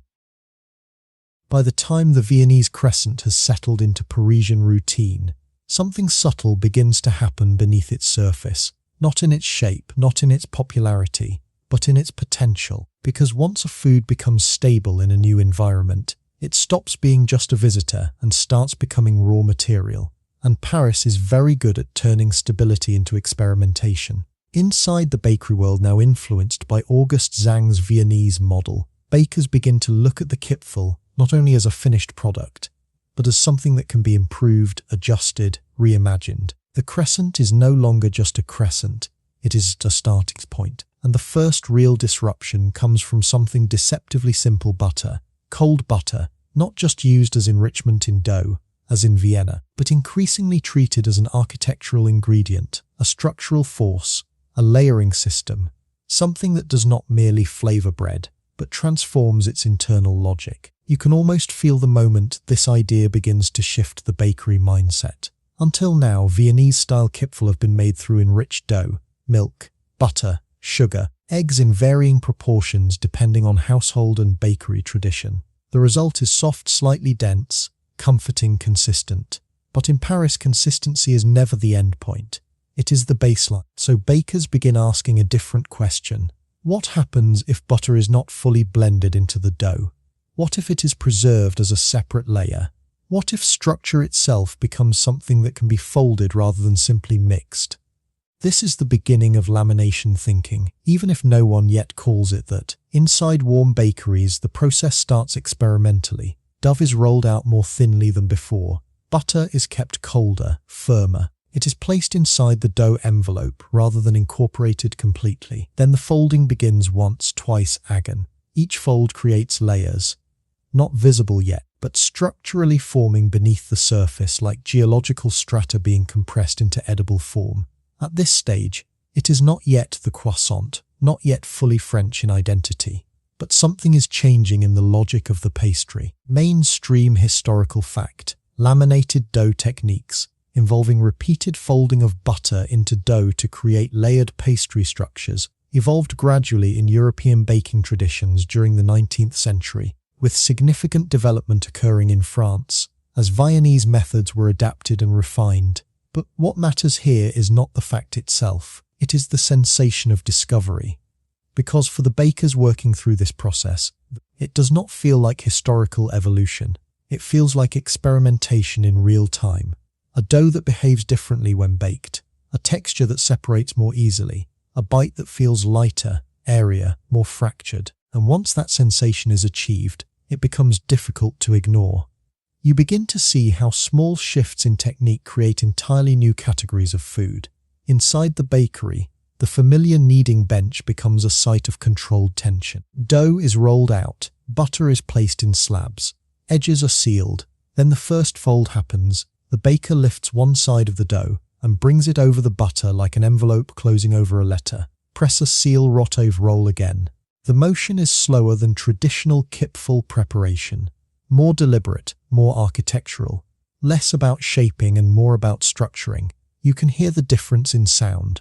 Traditional dough gives a soft, elastic thump. Laminated dough gives a quieter resistance, almost a whisper of tension, as layers begin to stretch and separate under pressure. And with each repetition, the structure becomes more complex. The baker pauses, touches the surface, feels it. There is no visual indication yet of what is happening inside.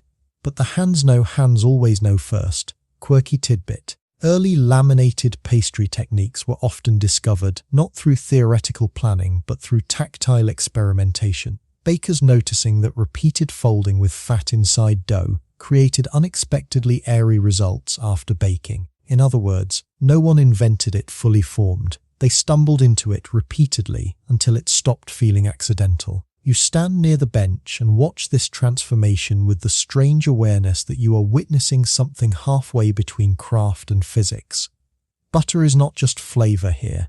It is structure waiting to expand. And dough is not just dough anymore. Outside, Paris continues its noise. Carriages, voices, newspapers. But inside this kitchen, time feels compressed into repetition. Fold, rest, roll, fold again. Each cycle deepens the internal architecture of what will eventually become a radically different pastry identity.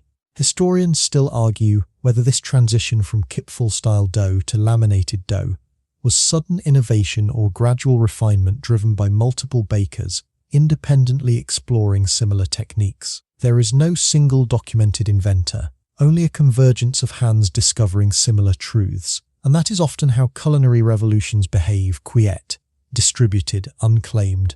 The Viennese crescent is still visible in shape at this stage, but internally, it is beginning to forget its simplicity, because something is being built inside it that cannot be seen from the outside yet. Layers, invisible sheets of dough and butter stacked, compressed, and preserved through folding, waiting for heat to reveal them. Inside the bakery, the baker presses the dough one more time and leans back slightly. He does not say much, he does not need to. The result will speak later. And in that silence, you feel the shift beginning to stabilize. The Kipferl is no longer just arriving in Paris. It is being rewritten, not in name, not yet in appearance, but in internal logic. And that is where transformation always begins. Deep inside structure, long before surface change ever appears, once butter stops being an ingredient and starts behaving like architecture, everything about the bakery begins to change its patience level, not faster, not louder, but more exact. Inside the Viennese-influenced Parisian bakery, the bench is no longer just a place where dough is shaped. It has become a surface where timing matters in a completely new way. Because laminated dough does not forgive temperature mistakes. It remembers heat. It collapses under impatience. It rewards restraint like a living system with preferences. The baker begins the process again. Dough rests on the floured oak surface, but this time it is different in character. Smoother, more elastic, slightly cooler in tone, almost as if it has been taught to behave. Butter is placed inside carefully. Not melted, not softened into invisibility, but preserved in structure, cold enough to remain distinct. soft enough to bend under pressure without breaking. This is the beginning of what will eventually define the croissant, though no one in this moment is using that word yet. At this stage, it is still experimental Viennese adjacent technique, still part of a lineage, still connected to Kipferl logic, but something fundamental is shifting, because now the baker is no longer only shaping dough. He is negotiating layers, fold, press, roll, turn. Each motion spreads butter thinner inside dough without fully merging it. The result is not uniformity but separation. Thin membranes forming between fat and flour, each one destined to behave differently under heat. You can hear it in the silence between movements. There is less casual noise now, more attention, more concentration, lesser conversation, more observation, mainstream historical fact. The refinement of laminated dough techniques in 19th century France was strongly influenced by Viennese baking traditions, but evolved through French bakeries experimenting with butter layering methods that produced lighter, flakier pastries than earlier enriched doughs. But what that fact does not capture is the sensory discovery happening in real time. Because when the baker rolls the dough again, something changes under the pin. Resistance is no longer uniform, it is layered. You feel it as uneven elasticity, like the dough is holding internal memory. And in a way it is. The baker pauses, lifts one edge, and folds it again. This is where repetition becomes transformation, not because something new is added, but because something existing is reorganized. Butter does not disappear into dough here. It multiplies itself through thin separation. The bench becomes a site of controlled tension. Floor dust rises and settles repeatedly, marking each fold like snowfall layered over time. Quirky tidbit. Early bakers experimenting with layered dough often described the process as folding air into bread, even though they could not yet explain the scientific reason for the final flaky structure. That description is surprisingly accurate, even if unintentionally poetic, because what is being built here is not just dough. It is a system for trapping steam. Inside the bakery, the oven is still a distant promise. Everything happening now is preparation for how heat will later behave inside structure. The baker rolls the dough thinner again. This time, you notice something crucial. It is expanding in a way that feels less like stretching and more like organizing. Layers are beginning to assert themselves internally, not visible yet, but present, like pages in a book not yet opened. Outside, Paris continues its layered motion, street noise, cafe conversation, the constant exchange of goods and ideas. But inside this space, attention narrows to a single material problem. How do you create structure that expands itself? The answer is unfolding slowly through repetition. Fold again, roll again. Each pause matters as much as each movement. Too warm and butter melts into dough, destroying separation. Too cold, and it cracks instead of layering. Temperature becomes invisible choreography, and the baker begins to develop a kind of intuition for it. He touches the dough, feels resistance, waits, moves again. No measuring tools needed beyond experience. This is craft at its most precise, knowledge embedded in hands rather than written instructions. Historians still argue whether laminated pastry techniques emerge primarily through formal experimentation in professional bakeries or through informal adaptation across multiple kitchens refining similar ideas independently. Either way, the result is convergence. Layered dough becoming a recognized technique. Inside the bakery, the transformation continues. The dough is folded once more, then rested, then rolled thinner again. Each cycle increases the number of internal layers exponentially, though no one is calculating it in mathematical terms. They are feeling it instead. The dough becomes more responsive, more fragile in its structure, more promising in its behavior. And somewhere in this repetition, something begins to differentiate itself from the Viennese Kipferl entirely. Not in shape yet, but in intention, because the Kipferl was about enrichment and softness. This new direction is about separation and lightness. One is dense comfort, the other is structured air. You begin to sense the philosophical divide forming inside pastry evolution. Vienna built nourishment. Paris begins to build texture. The baker lifts the dough again, now noticeably smoother, and folds it with greater care. Each fold feels more consequential than the last, not because it is harder physically, but because the internal structure now depends entirely on consistency. Any disruption would collapse the system. That fragility is part of the innovation. Something's delicate is being engineered through repetition, and the baker knows it, even if he does not yet name it. Outside, the bakery's display still shows familiar crescent shapes, but inside, behind the scenes, something is preparing to become different under heat. Something that will no longer behave like bread in the traditional sense. Something that will separate, expand, lighten, and redefine what a crescent can be. For now, it remains in the quiet phase, folded, rested, rolled, waiting for the oven to reveal what all this hidden layering has been building toward. At a certain point in baking, repetition stops feeling like repetition. It starts feeling like structure being negotiated in real time. Inside the Parisian bakery shaped by Viennese technique, the laminated dough has now entered that strange phase where every movement feels both familiar and newly sensitive. The baker no longer thinks in single actions. He thinks in cycles: fold, roll, rest again. Each pause is not empty, it is active. It is when butter restabilizes, when gluten relaxes, when temperature equalizes just enough to allow the next transformation without collapse. You begin to understand that this is not dough anymore in the simple sense. It is a layered system waiting for energy input, and that energy will eventually come from the oven. But not yet. For now, everything is still controlled by hands. Inside the room, flour hangs in the air like a faint atmospheric haze. Not dramatic, not cloud-like, just constant. A reminder that every surface here is part of the processes. The bench, the sleeves, the floor, even the baker's beard. Everything participates in redistribution of flour and butter and time. The dough is rolled again, this time thinner, noticeably thinner. The pin presses forward with slow authority, and beneath it the dough resists in a way that feels no longer uniform.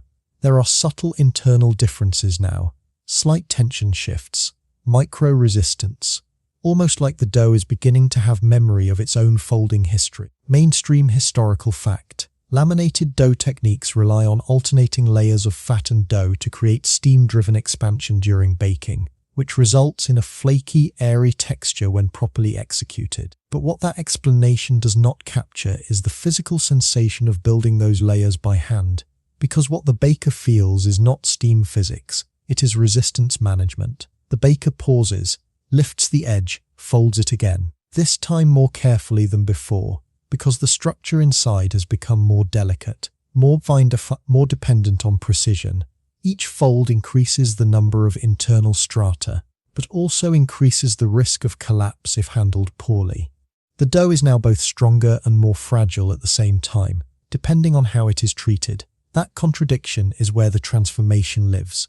Quirky tidbit. Early pastry makers often described laminated dough as alive under the hands, not in a mystical sense, but because its behavior changed noticeably with temperature, handling speed and resting time. That language makes sense when you watch it long enough, because the dough does respond not emotionally, but structurally the baker rolls again.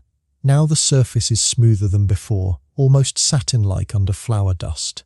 When lifted, it stretches without tearing. That elasticity tells him the layering is holding. The system is stable. He folds once more, presses gently, lets it rest, and in that rest, something important happens that is easy to miss if you are only looking for visible change. The layers settle, butter firms slightly, gluten relaxes, air pockets stabilize in microstructures that will later become visible flake separation. Nothing looks different, everything is changing. Historians still argue whether this stage of pastry development was understood conceptually at the time, or whether bakers simply relied on empirical results without formal theory. Most likely, it was the latter. Experience first, explanation later. Inside the bakery, the dough is now a quiet architectural system. Invisible layering has reached a density where even small adjustments matter significantly. A slightly thicker fold changes final lift. A slightly warmer room alters butter behavior. A slightly longer rest period modifies elasticity. This is precision without instruments. Only hands and intuition. The baker leans forward and presses lightly on the dough surface. It springs back slowly. That response tells him everything he needs to know.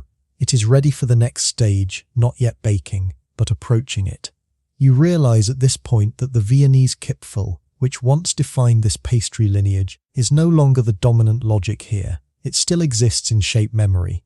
The crescent form remains, but internally it has been re-engineered. Viennese softness has been replaced by layered structure. Comfort has been replaced by controlled expansion potential. Outside, Paris continues to normalize the bakery's output. Customers no longer ask questions. They simply expect availability. The Viennese identity remains in name, but increasingly the experience is defined by texture rather than origin. Inside, the dough is folded again, and now something subtle but crucial has changed. The folds feel lighter, not because the dough is weaker, but because the structure is now distributing force more evenly across layers. This is the moment where laminated dough begins to feel almost effortless in handling. Though that effortlessness is the result of many earlier cycles of controlled labor, the baker understands this instinctively. He no longer forces the dough, he guides it, ret again, roll again. Each repetition deepens internal complexity without visible change. It is almost meditative, and that is part of why this technique survives and spreads, because it rewards patience with transformation, not immediate transformation, delayed transformation, which is always more powerful in food. Historians still argue whether the transition from Viennese enriched dough traditions to French laminated pastry was driven more by technical innovation or by evolving consumer preference for lighter textures in urban dining culture. In reality, both pressures reinforced each other. Inside the bakery, the dough is finally set aside, covered retting waiting for heat.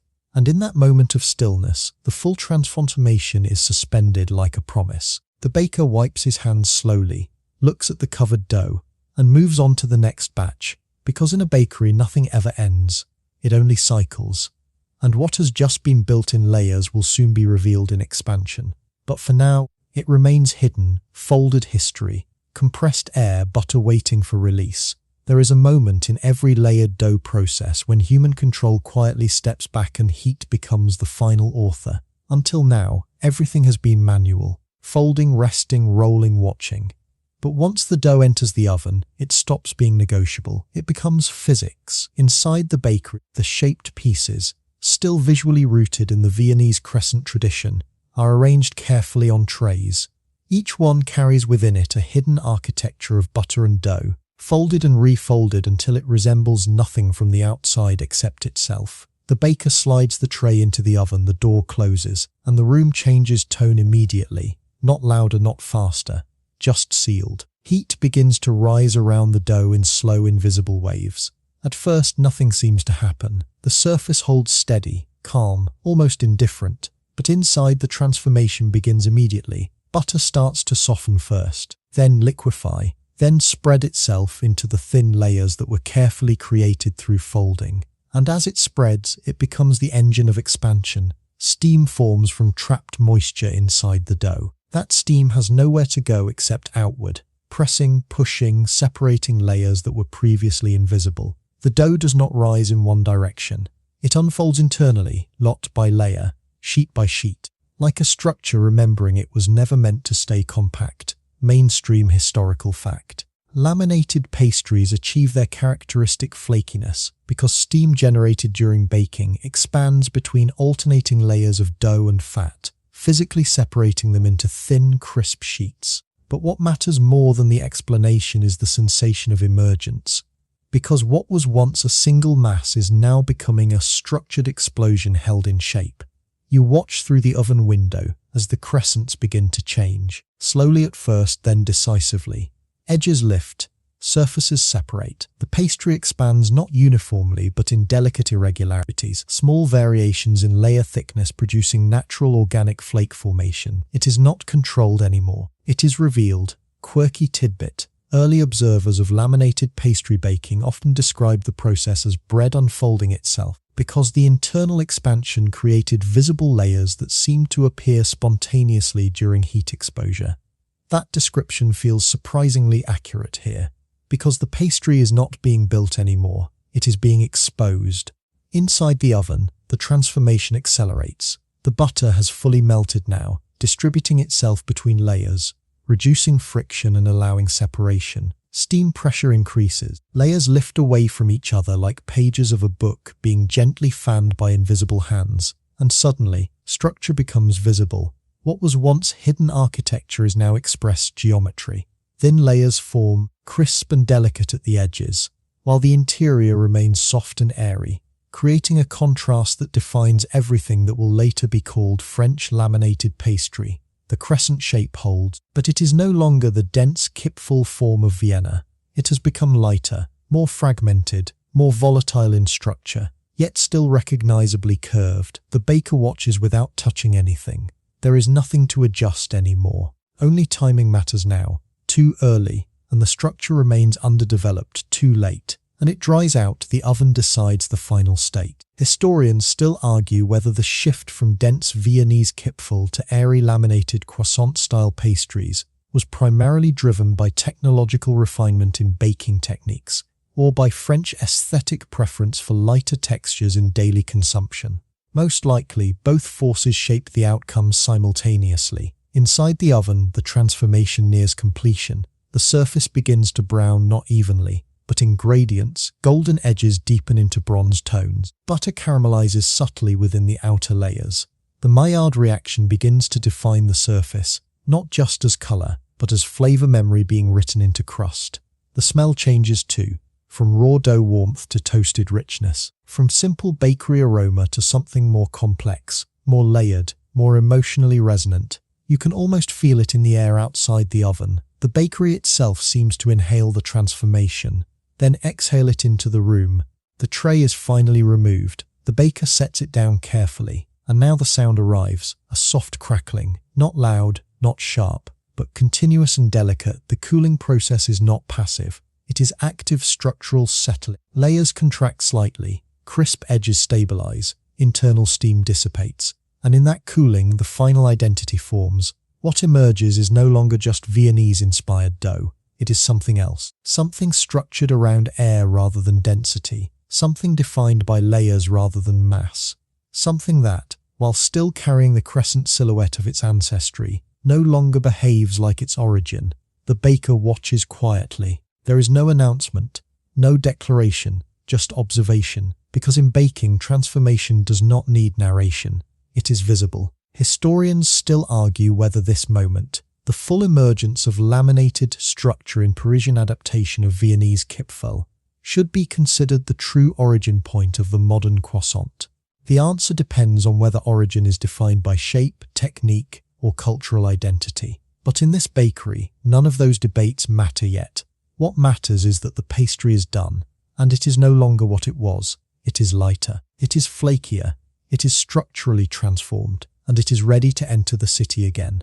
Outside, Paris continues its endless movement, but inside this small space, something irreversible has occurred. A Viennese crescent has passed through heat and become something new, not fully named yet, but already distinct in reality. And as it cools on the rack, shedding its final traces of oven heat, you can sense the final boundary being crossed, from Kipferl memory into croissant possibility. Morning arrives in the bakery the way it always does, without ceremony, without announcement, and without concern for who is ready for it. The ovens, however, do not share that indifference. They wake first. Inside the bakery, influenced by Auguste Zang's Viennese foundation, the early hours carry a different kind of tension than the night before. The air is cooler, quieter, and heavier with expectation rather than activity. Flour dust has settled. Wooden benches are still. The city outside is not yet fully awake, but the bakery is already preparing to become its first source of warmth. You step into this space as if entering a system mid-cycle. Not the beginning, not the end, but the transition point where preparation becomes consequence. The trays are already set. Shaped crescents rest in their final pre-bake form, silent, pale, almost fragile in their stillness. They carry within them the invisible architecture built during lamination. Layers of dough and butter folded and compressed into something that looks simple, but is structurally complex. And now comes the heat. The oven door opens. A wave of warmth moves outward, not aggressive but enveloping. It is not just temperature, it is activation energy, the kind of heat that does not merely cook but transforms. Mainstream historical fact. Baking at high heat is essential in laminated pastry production because rapid steam generation is what drives the separation of layers, creating the signature airy structure of croissants. But in the bakery, this is not. It is anticipation. The baker slides the trays inside, the metal grates accept them with a quiet metallic sound, finality disguised as routine, and then the door closes. Immediately the room changes tone, not louder, not faster, just sealed. The bakery shifts from preparation space to observation space. Everything now depends on what is already inside the dough. No more intervention is possible. Only watching outside. Paris is still half asleep. Early light filters through narrow streets. Carriages are rare at this hour. Even noise feels subdued, as if the city itself is holding its breath. Inside, however, something begins to move. Slowly at first, then unmistakably. Heat spreads through the oven chamber in controlled waves. Butter inside the dough begins to soften, then liquefy, then redistribute itself into the thin layers created during folding. Moisture, trapped within the dough, starts to react, preparing to become steam. This is the moment where silence becomes transformation. And yet, from the outside, nothing appears to happen. The crescents remain still, pale unchanged. But that is the illusion all laminated baking depends on. Visible stillness masking internal violence of expansion.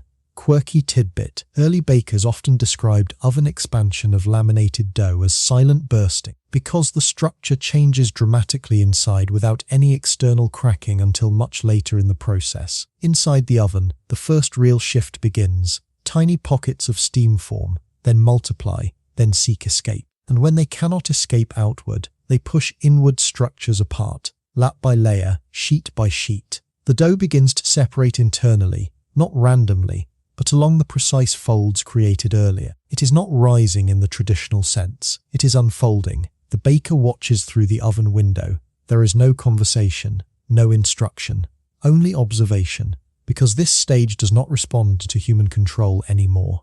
It responds to physics, and physics is consistent. The crescents begin to swell slightly, not noticeably. Edges lift first, thin, delicate arcs rising as internal pressure increases.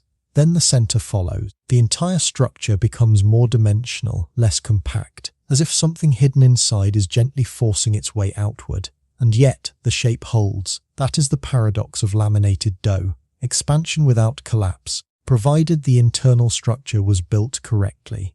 Historians still argue whether early bakers fully understood the thermodynamic principles behind laminated pastry expansion, or whether they simply refined techniques through repeated empirical observation of successful outcomes. Either way, success is visible now. Inside the oven, the dough is no longer passive, it is responding. And in that response it is becoming something else entirely, not yet fully defined, but no longer simply dough. The bakery itself seems to lean into the moment. Even the air outside the oven feels different, warmer, more fragrant, more expectant. The transformation has begun, and it cannot be reversed. Inside the oven, time stops behaving like time. It becomes pressure. Heat builds in layers just like the dough itself, moving inward, accumulating, waiting for a threshold that once crossed cannot be undone. The crescents are no longer still, they are responding. Slowly at first, the transformation is almost polite, as if the dough is asking permission to become something else. Then the internal structure reaches a tipping point. Steam forms more aggressively now, tiny invisible explosions trapped within laminated layers. Each pocket of moisture expands as it converts to vapor, pushing against butter-coated boundaries that were deliberately created during folding. And suddenly the pastry lifts, not upward in a simple rise, but outward in layered separation. You are witnessing the exact mechanism that defines laminated pastry.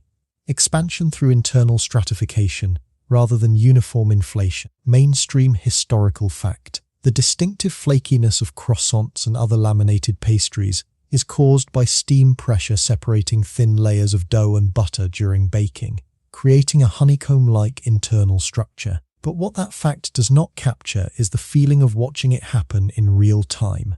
Because it does not look mechanical, it looks alive. The surface begins to shift subtly. Small ridges form where layers are separating beneath the crust. The dough expands unevenly, but beautifully, as if each fold is remembering its position, and choosing how far it can now stretch. Quirky tidbit. Some early pastry observers compared laminated dough expansion to paper breathing in firelight because the layers visibly lifted and curled during baking in a way that resembled pages reacting to heat. Inside the oven, that description feels almost literal. The crescents begin to take on volume, not through puffing like a balloon, but through structured separation. Each layer pushes away from the next, creating microscopic chambers of air and steam. A hidden architecture becomes visible, slowly. Then unmistakably, the baker watches without moving. There is nothing to adjust now. Only timing remains. Too early, and the structure remains undercooked inside.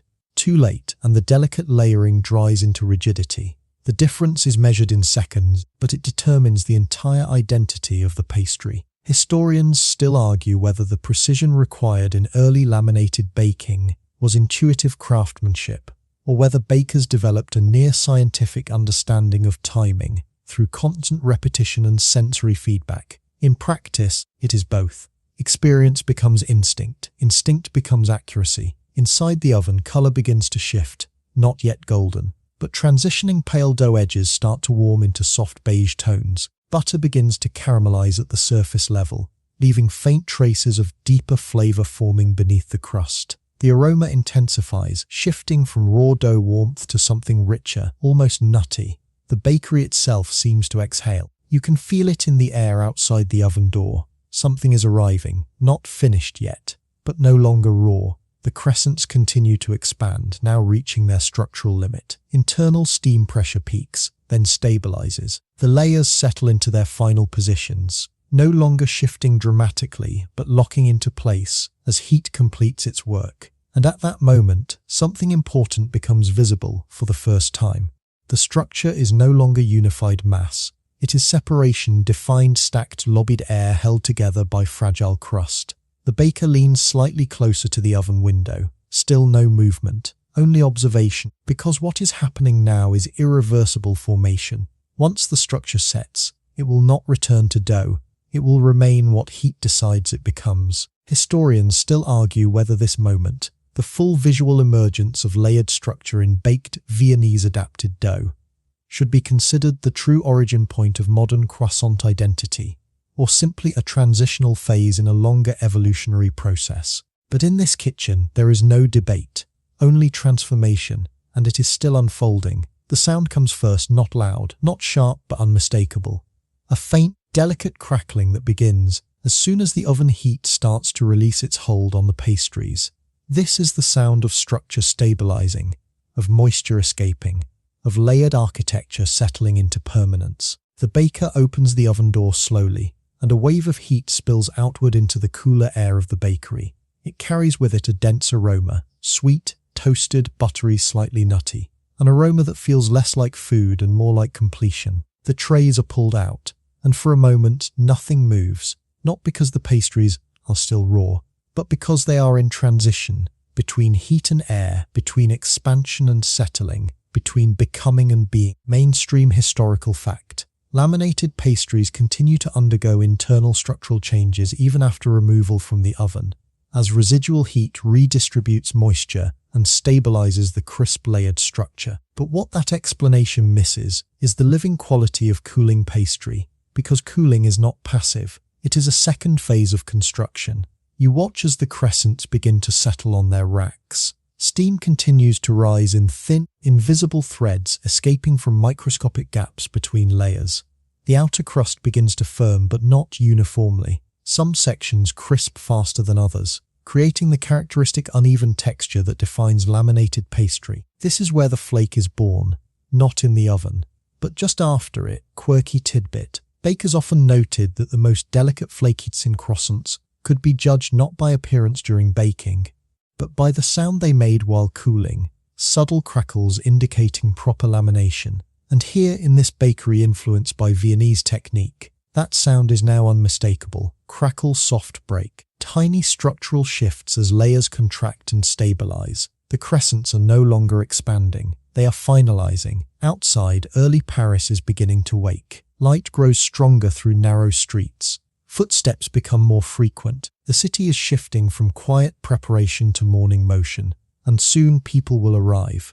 But inside the bakery, there is still this brief suspended moment, when the pastries are complete, but not yet consumed, vivacious but not yet judged, real but not yet socialized. The baker places a hand near one tray, not touching, just sensing. Heat still radiates gently. The crust is forming its final identity now. Golden tones deepen gradually, not as sudden color change but as chemical completion.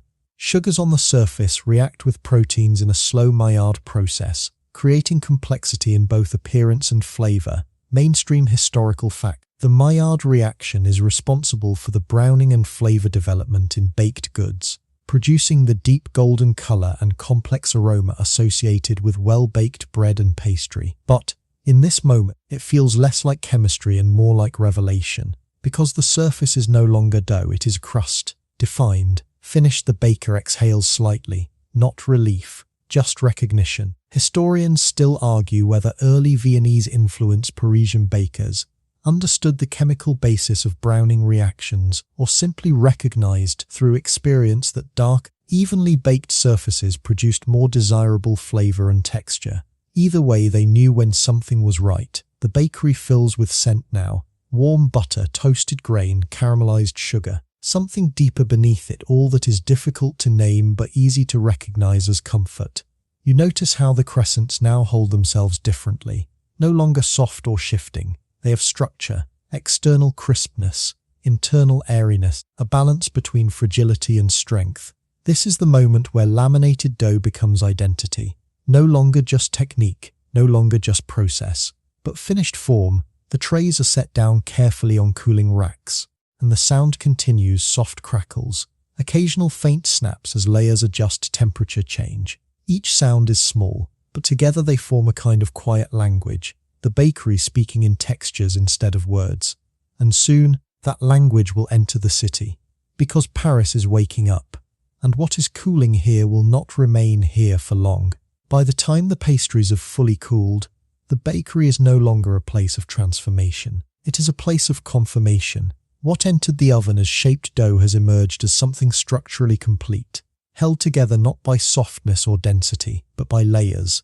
Thin, delicate sheets of baked architecture separated by air and memory. The crescents now rest on their racks with a kind of quiet finality, golden, lightly fractured at the edges, visibly structured in a way that makes the eye understand before the hand ever touches them.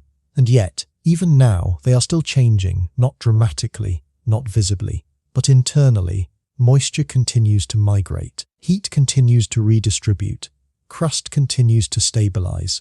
The pastry is finishing itself in slow motion, like a system that refuses to stop adjusting until equilibrium is fully reached. You can hear it if you stand close enough, the faintest possible crackle, not continuous now, but occasional, like distant wood settling in a quiet room. Mainstream historical fact: the final texture of laminated pastries is significantly influenced by the cooling phase, during which steam escapes and crisp layers stabilize into their characteristic flaky structure. But in this bakery, that explanation feels too clinical for what is happening, because what you are really watching is identity solidifying. The baker stands nearby, not rushing, not intervening. There is nothing left to shape, only distribution. Soon, these pastries will leave the bakery and enter the city, and once they do, they will stop being simply baked goods. They will become habits. You see the first hint of that transition when a tray is carried toward the front counter. Light catches the surface differently now. The layers are visible along the edges, thin strata stacked so precisely that they resemble something closer to architecture than food. A customer enters, then another, then a pause, then a small cluster of morning arrivals, each drawn not by novelty anymore, but by expectation. This is the moment when repetition replaces curiosity, and repetition is far more powerful. Quirky tidbit: in 19th century Paris, once a foreign bakery product became part of the morning routine of regular customers. It often lost its foreign label in everyday conversation long before its name officially changed. Inside the bakery, that process is already underway. People no longer ask what the Viennese crescent is. They simply order it, sometimes pointing, sometimes not even that, just a word, a gesture, a familiarity that did not exist a short time ago. Historians still argue whether this normalization phase was driven more by taste adaptation or by social signaling, whether people liked the pastries first or liked what the pastries represented first. In reality, both forces operate together. Tapetish creates repetition. Repetition creates permanence. The baker places the cooled crescents into baskets lined with cloth. The movement is careful but no longer ceremonial. This is no longer introduction. It is distribution outside. Paris is fully awake now. The streets are active. Voices overlap. Movement accelerates.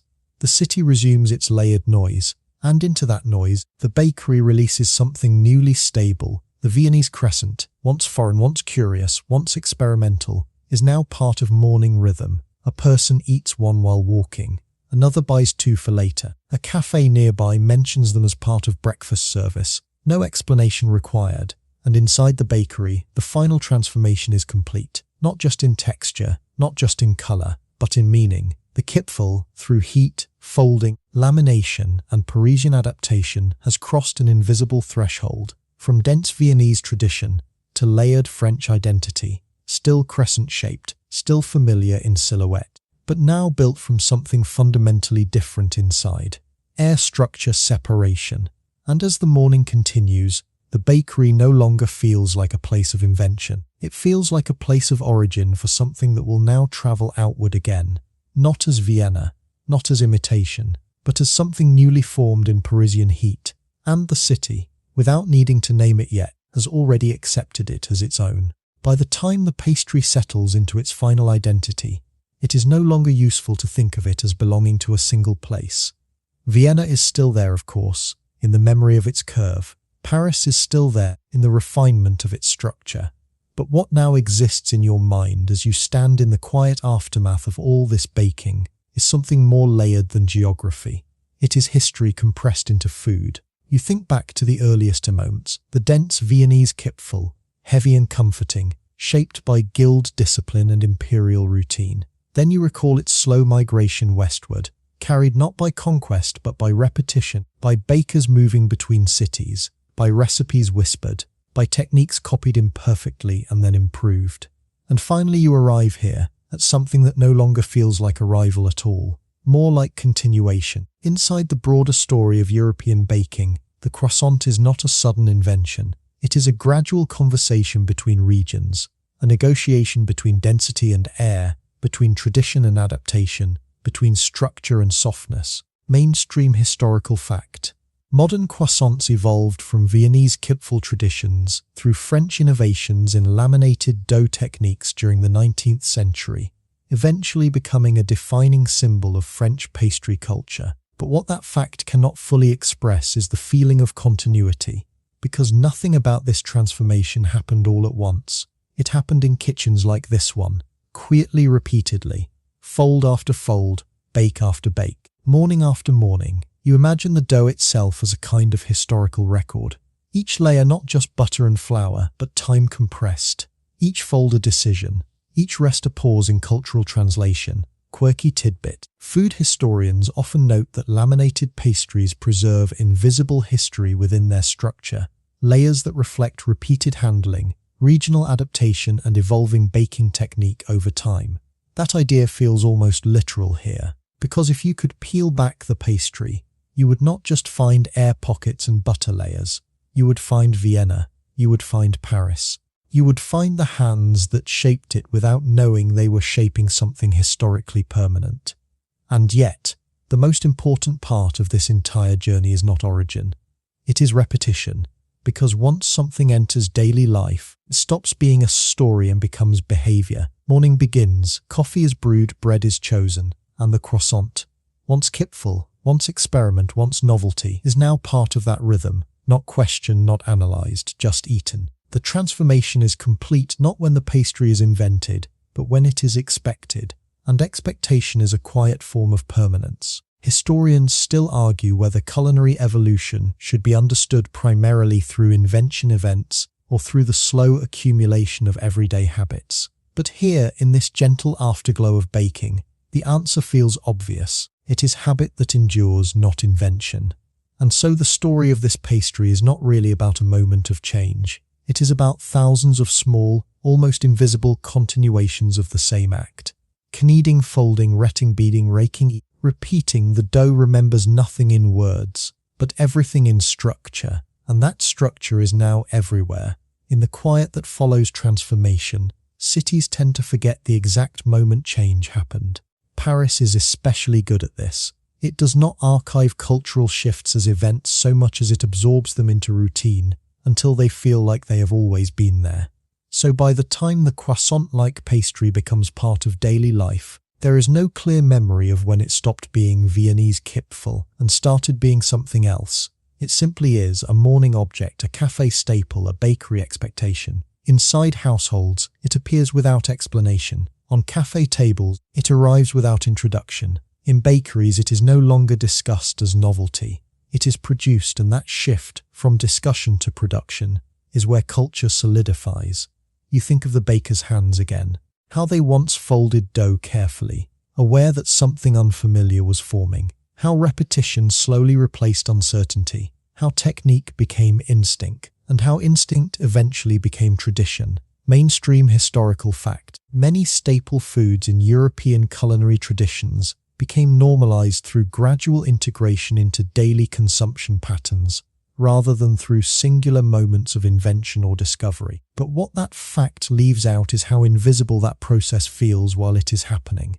There is no announcement when a food becomes normal, only a gradual disappearance of surprise. At some point, someone orders it without thinking. That is the threshold. And once crossed, it cannot be uncrossed. Quirky tidbit: in historical food studies, researchers often note that the strongest indicator of a dish becoming culturally embedded is not popularity spikes, but the loss of descriptive language around it in everyday speech. No more that Viennese bread, no more foreign crescent, just a croissant, or whatever local shorthand eventually settles into place. Language simplifies because attention moves elsewhere, and what remains is function, breakfast, comfort, routine.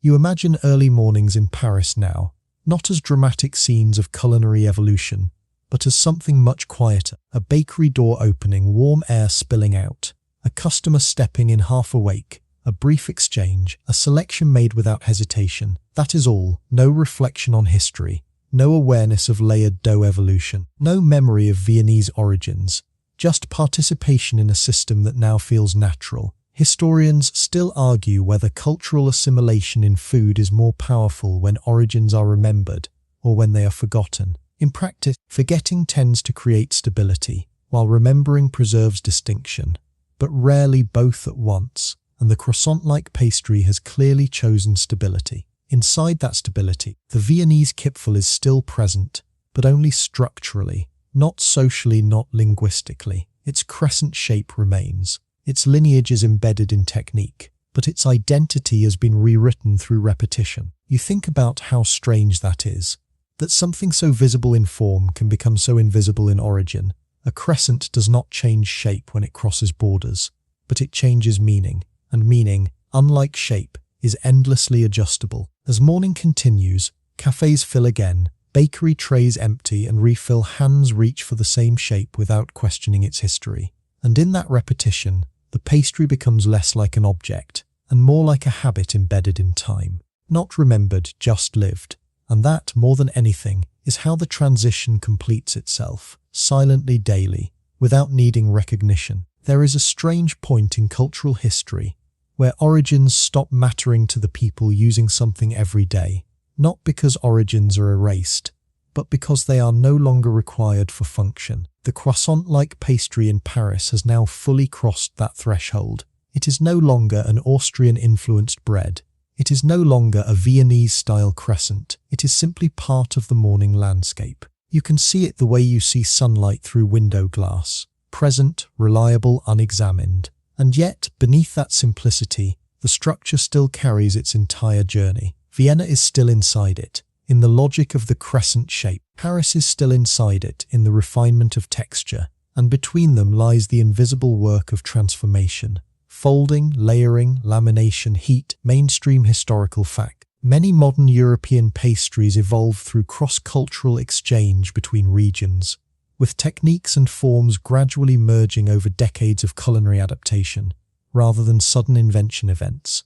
But what matters here is not the exchange itself. It is what remains after exchange stops being noticed, because once a food becomes habitual, it no longer needs justification. It simply exists in the rhythm of life: morning coffee, bread basket, cafe counter, bakery window, a hand reaching forward without hesitation. Quirky tidbit: food anthropologists often note that the most successful cultural foods are those that lose their narrative weight over time, becoming so familiar that they no longer require explanation or origin stories to be accepted. The croissant-like pastry is now exactly in that state. Its history is still technically present, but socially irrelevant, and that is a kind of success that does not announce itself. Inside bakeries, production has also shifted into quiet efficiency. No one is experimenting anymore at this stage. Not because experimentation has stopped being possible, but because the outcome is known. Layers behave predictably, dough responds consistently, ovens produce reliable expansion, and customers expect stability, not surprise. So the bakery becomes less a site of invention and more a site of maintenance, a system sustaining a cultural object that has already been defined. Historians still argue whether this stabilization phase in culinary evolution represents the end of innovation or simply its relocation into refinement and scaling. In reality, it is neither end nor beginning. It is continuation without visibility. You think again about the baker's hands, how they once learned to fold dough carefully, unsure of what would emerge, how they repeated the motion until uncertainty disappeared, and how, eventually, the motion itself became detached from novelty entirely. Now it is just routine: fold, roll, bake, repeat. And in that repetition, something larger stabilizes, not just pastry, but culture, because food does not just reflect society. It organizes it: morning timing, cafe rhythm, workday beginnings, social gestures. Even science itself is structured around shared consumption, and the croissant-like pastry becomes part of that structure without needing acknowledgement. It is simply there, like language, like light, like habit. You imagine someone in Paris biting into it without thought, the way someone might open a door or tie a shoe. No reflection on Vienna, no awareness of lamination, no consideration of butter layers or historical migration, just immediate experience. Flake warmth, soft interior, brief satisfaction, and then movement continues. That is the final stage of cultural integration, when consumption no longer interrupts thought, but supports it, when food stops being an event and becomes background rhythm.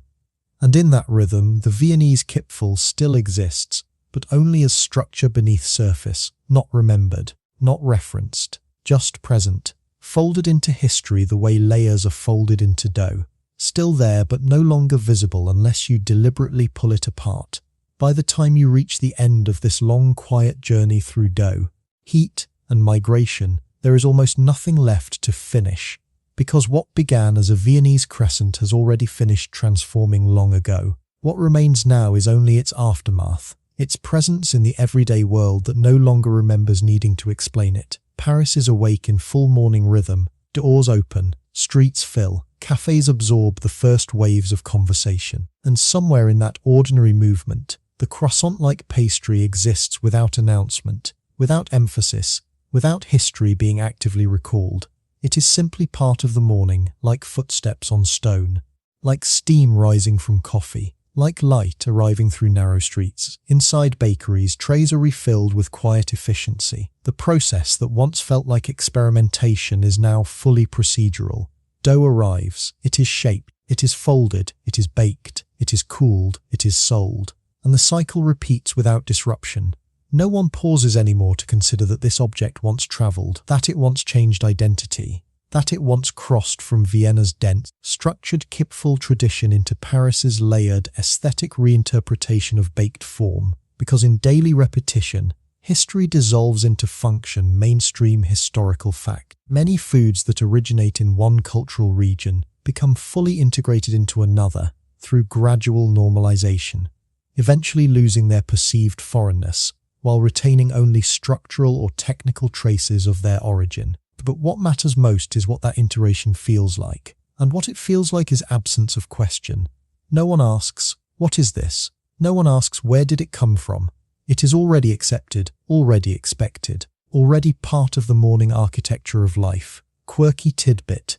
Food historians often note that the most successful culinary migrations are those that leave behind almost no trace of otherness in everyday consumption, even when their technical origins remain historically traceable. And so the Viennese Kipferl survives only in form, not in identity. A crescent shape that no longer needs explanation, a layered structure that no longer requires memory to function, a pastry that has become fully absorbed into the rhythm of another city's life. You can imagine the baker's bench now, quiet between cycles, flour still present in fine dust along the wood grain, but no longer actively handled but remembered by the surfaces it once touched, the oven resting after its morning work, and the city continuing its movement outside, unaware of the invisible structure it has adopted into its daily routine. Historians still argue whether culinary evolution like this should be understood as cultural loss, cultural fusion, or cultural continuity under new conditions. But standing here in the softness of the aftermath, none of those categories feel complete, because what has happened is simpler than theory, and more permanent than explanation.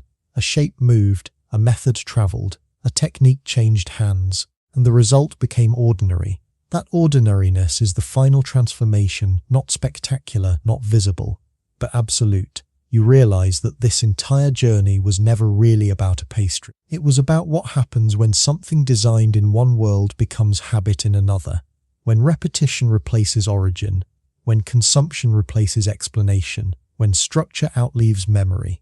And as the morning continues, nothing in Paris marks the fact that somewhere, centuries of baking tradition, Viennese discipline, Parisian refinement, to layered experimentation, have converged into something small enough to hold in one hand. A crescent, flaky, warm, familiar, and entirely at home. The bakery continues its work, the city continues its day. And the story, like all good histories embedded in food, ends not with closure, but with repetition, soft, ordinary, endless end of script, sweet dreams.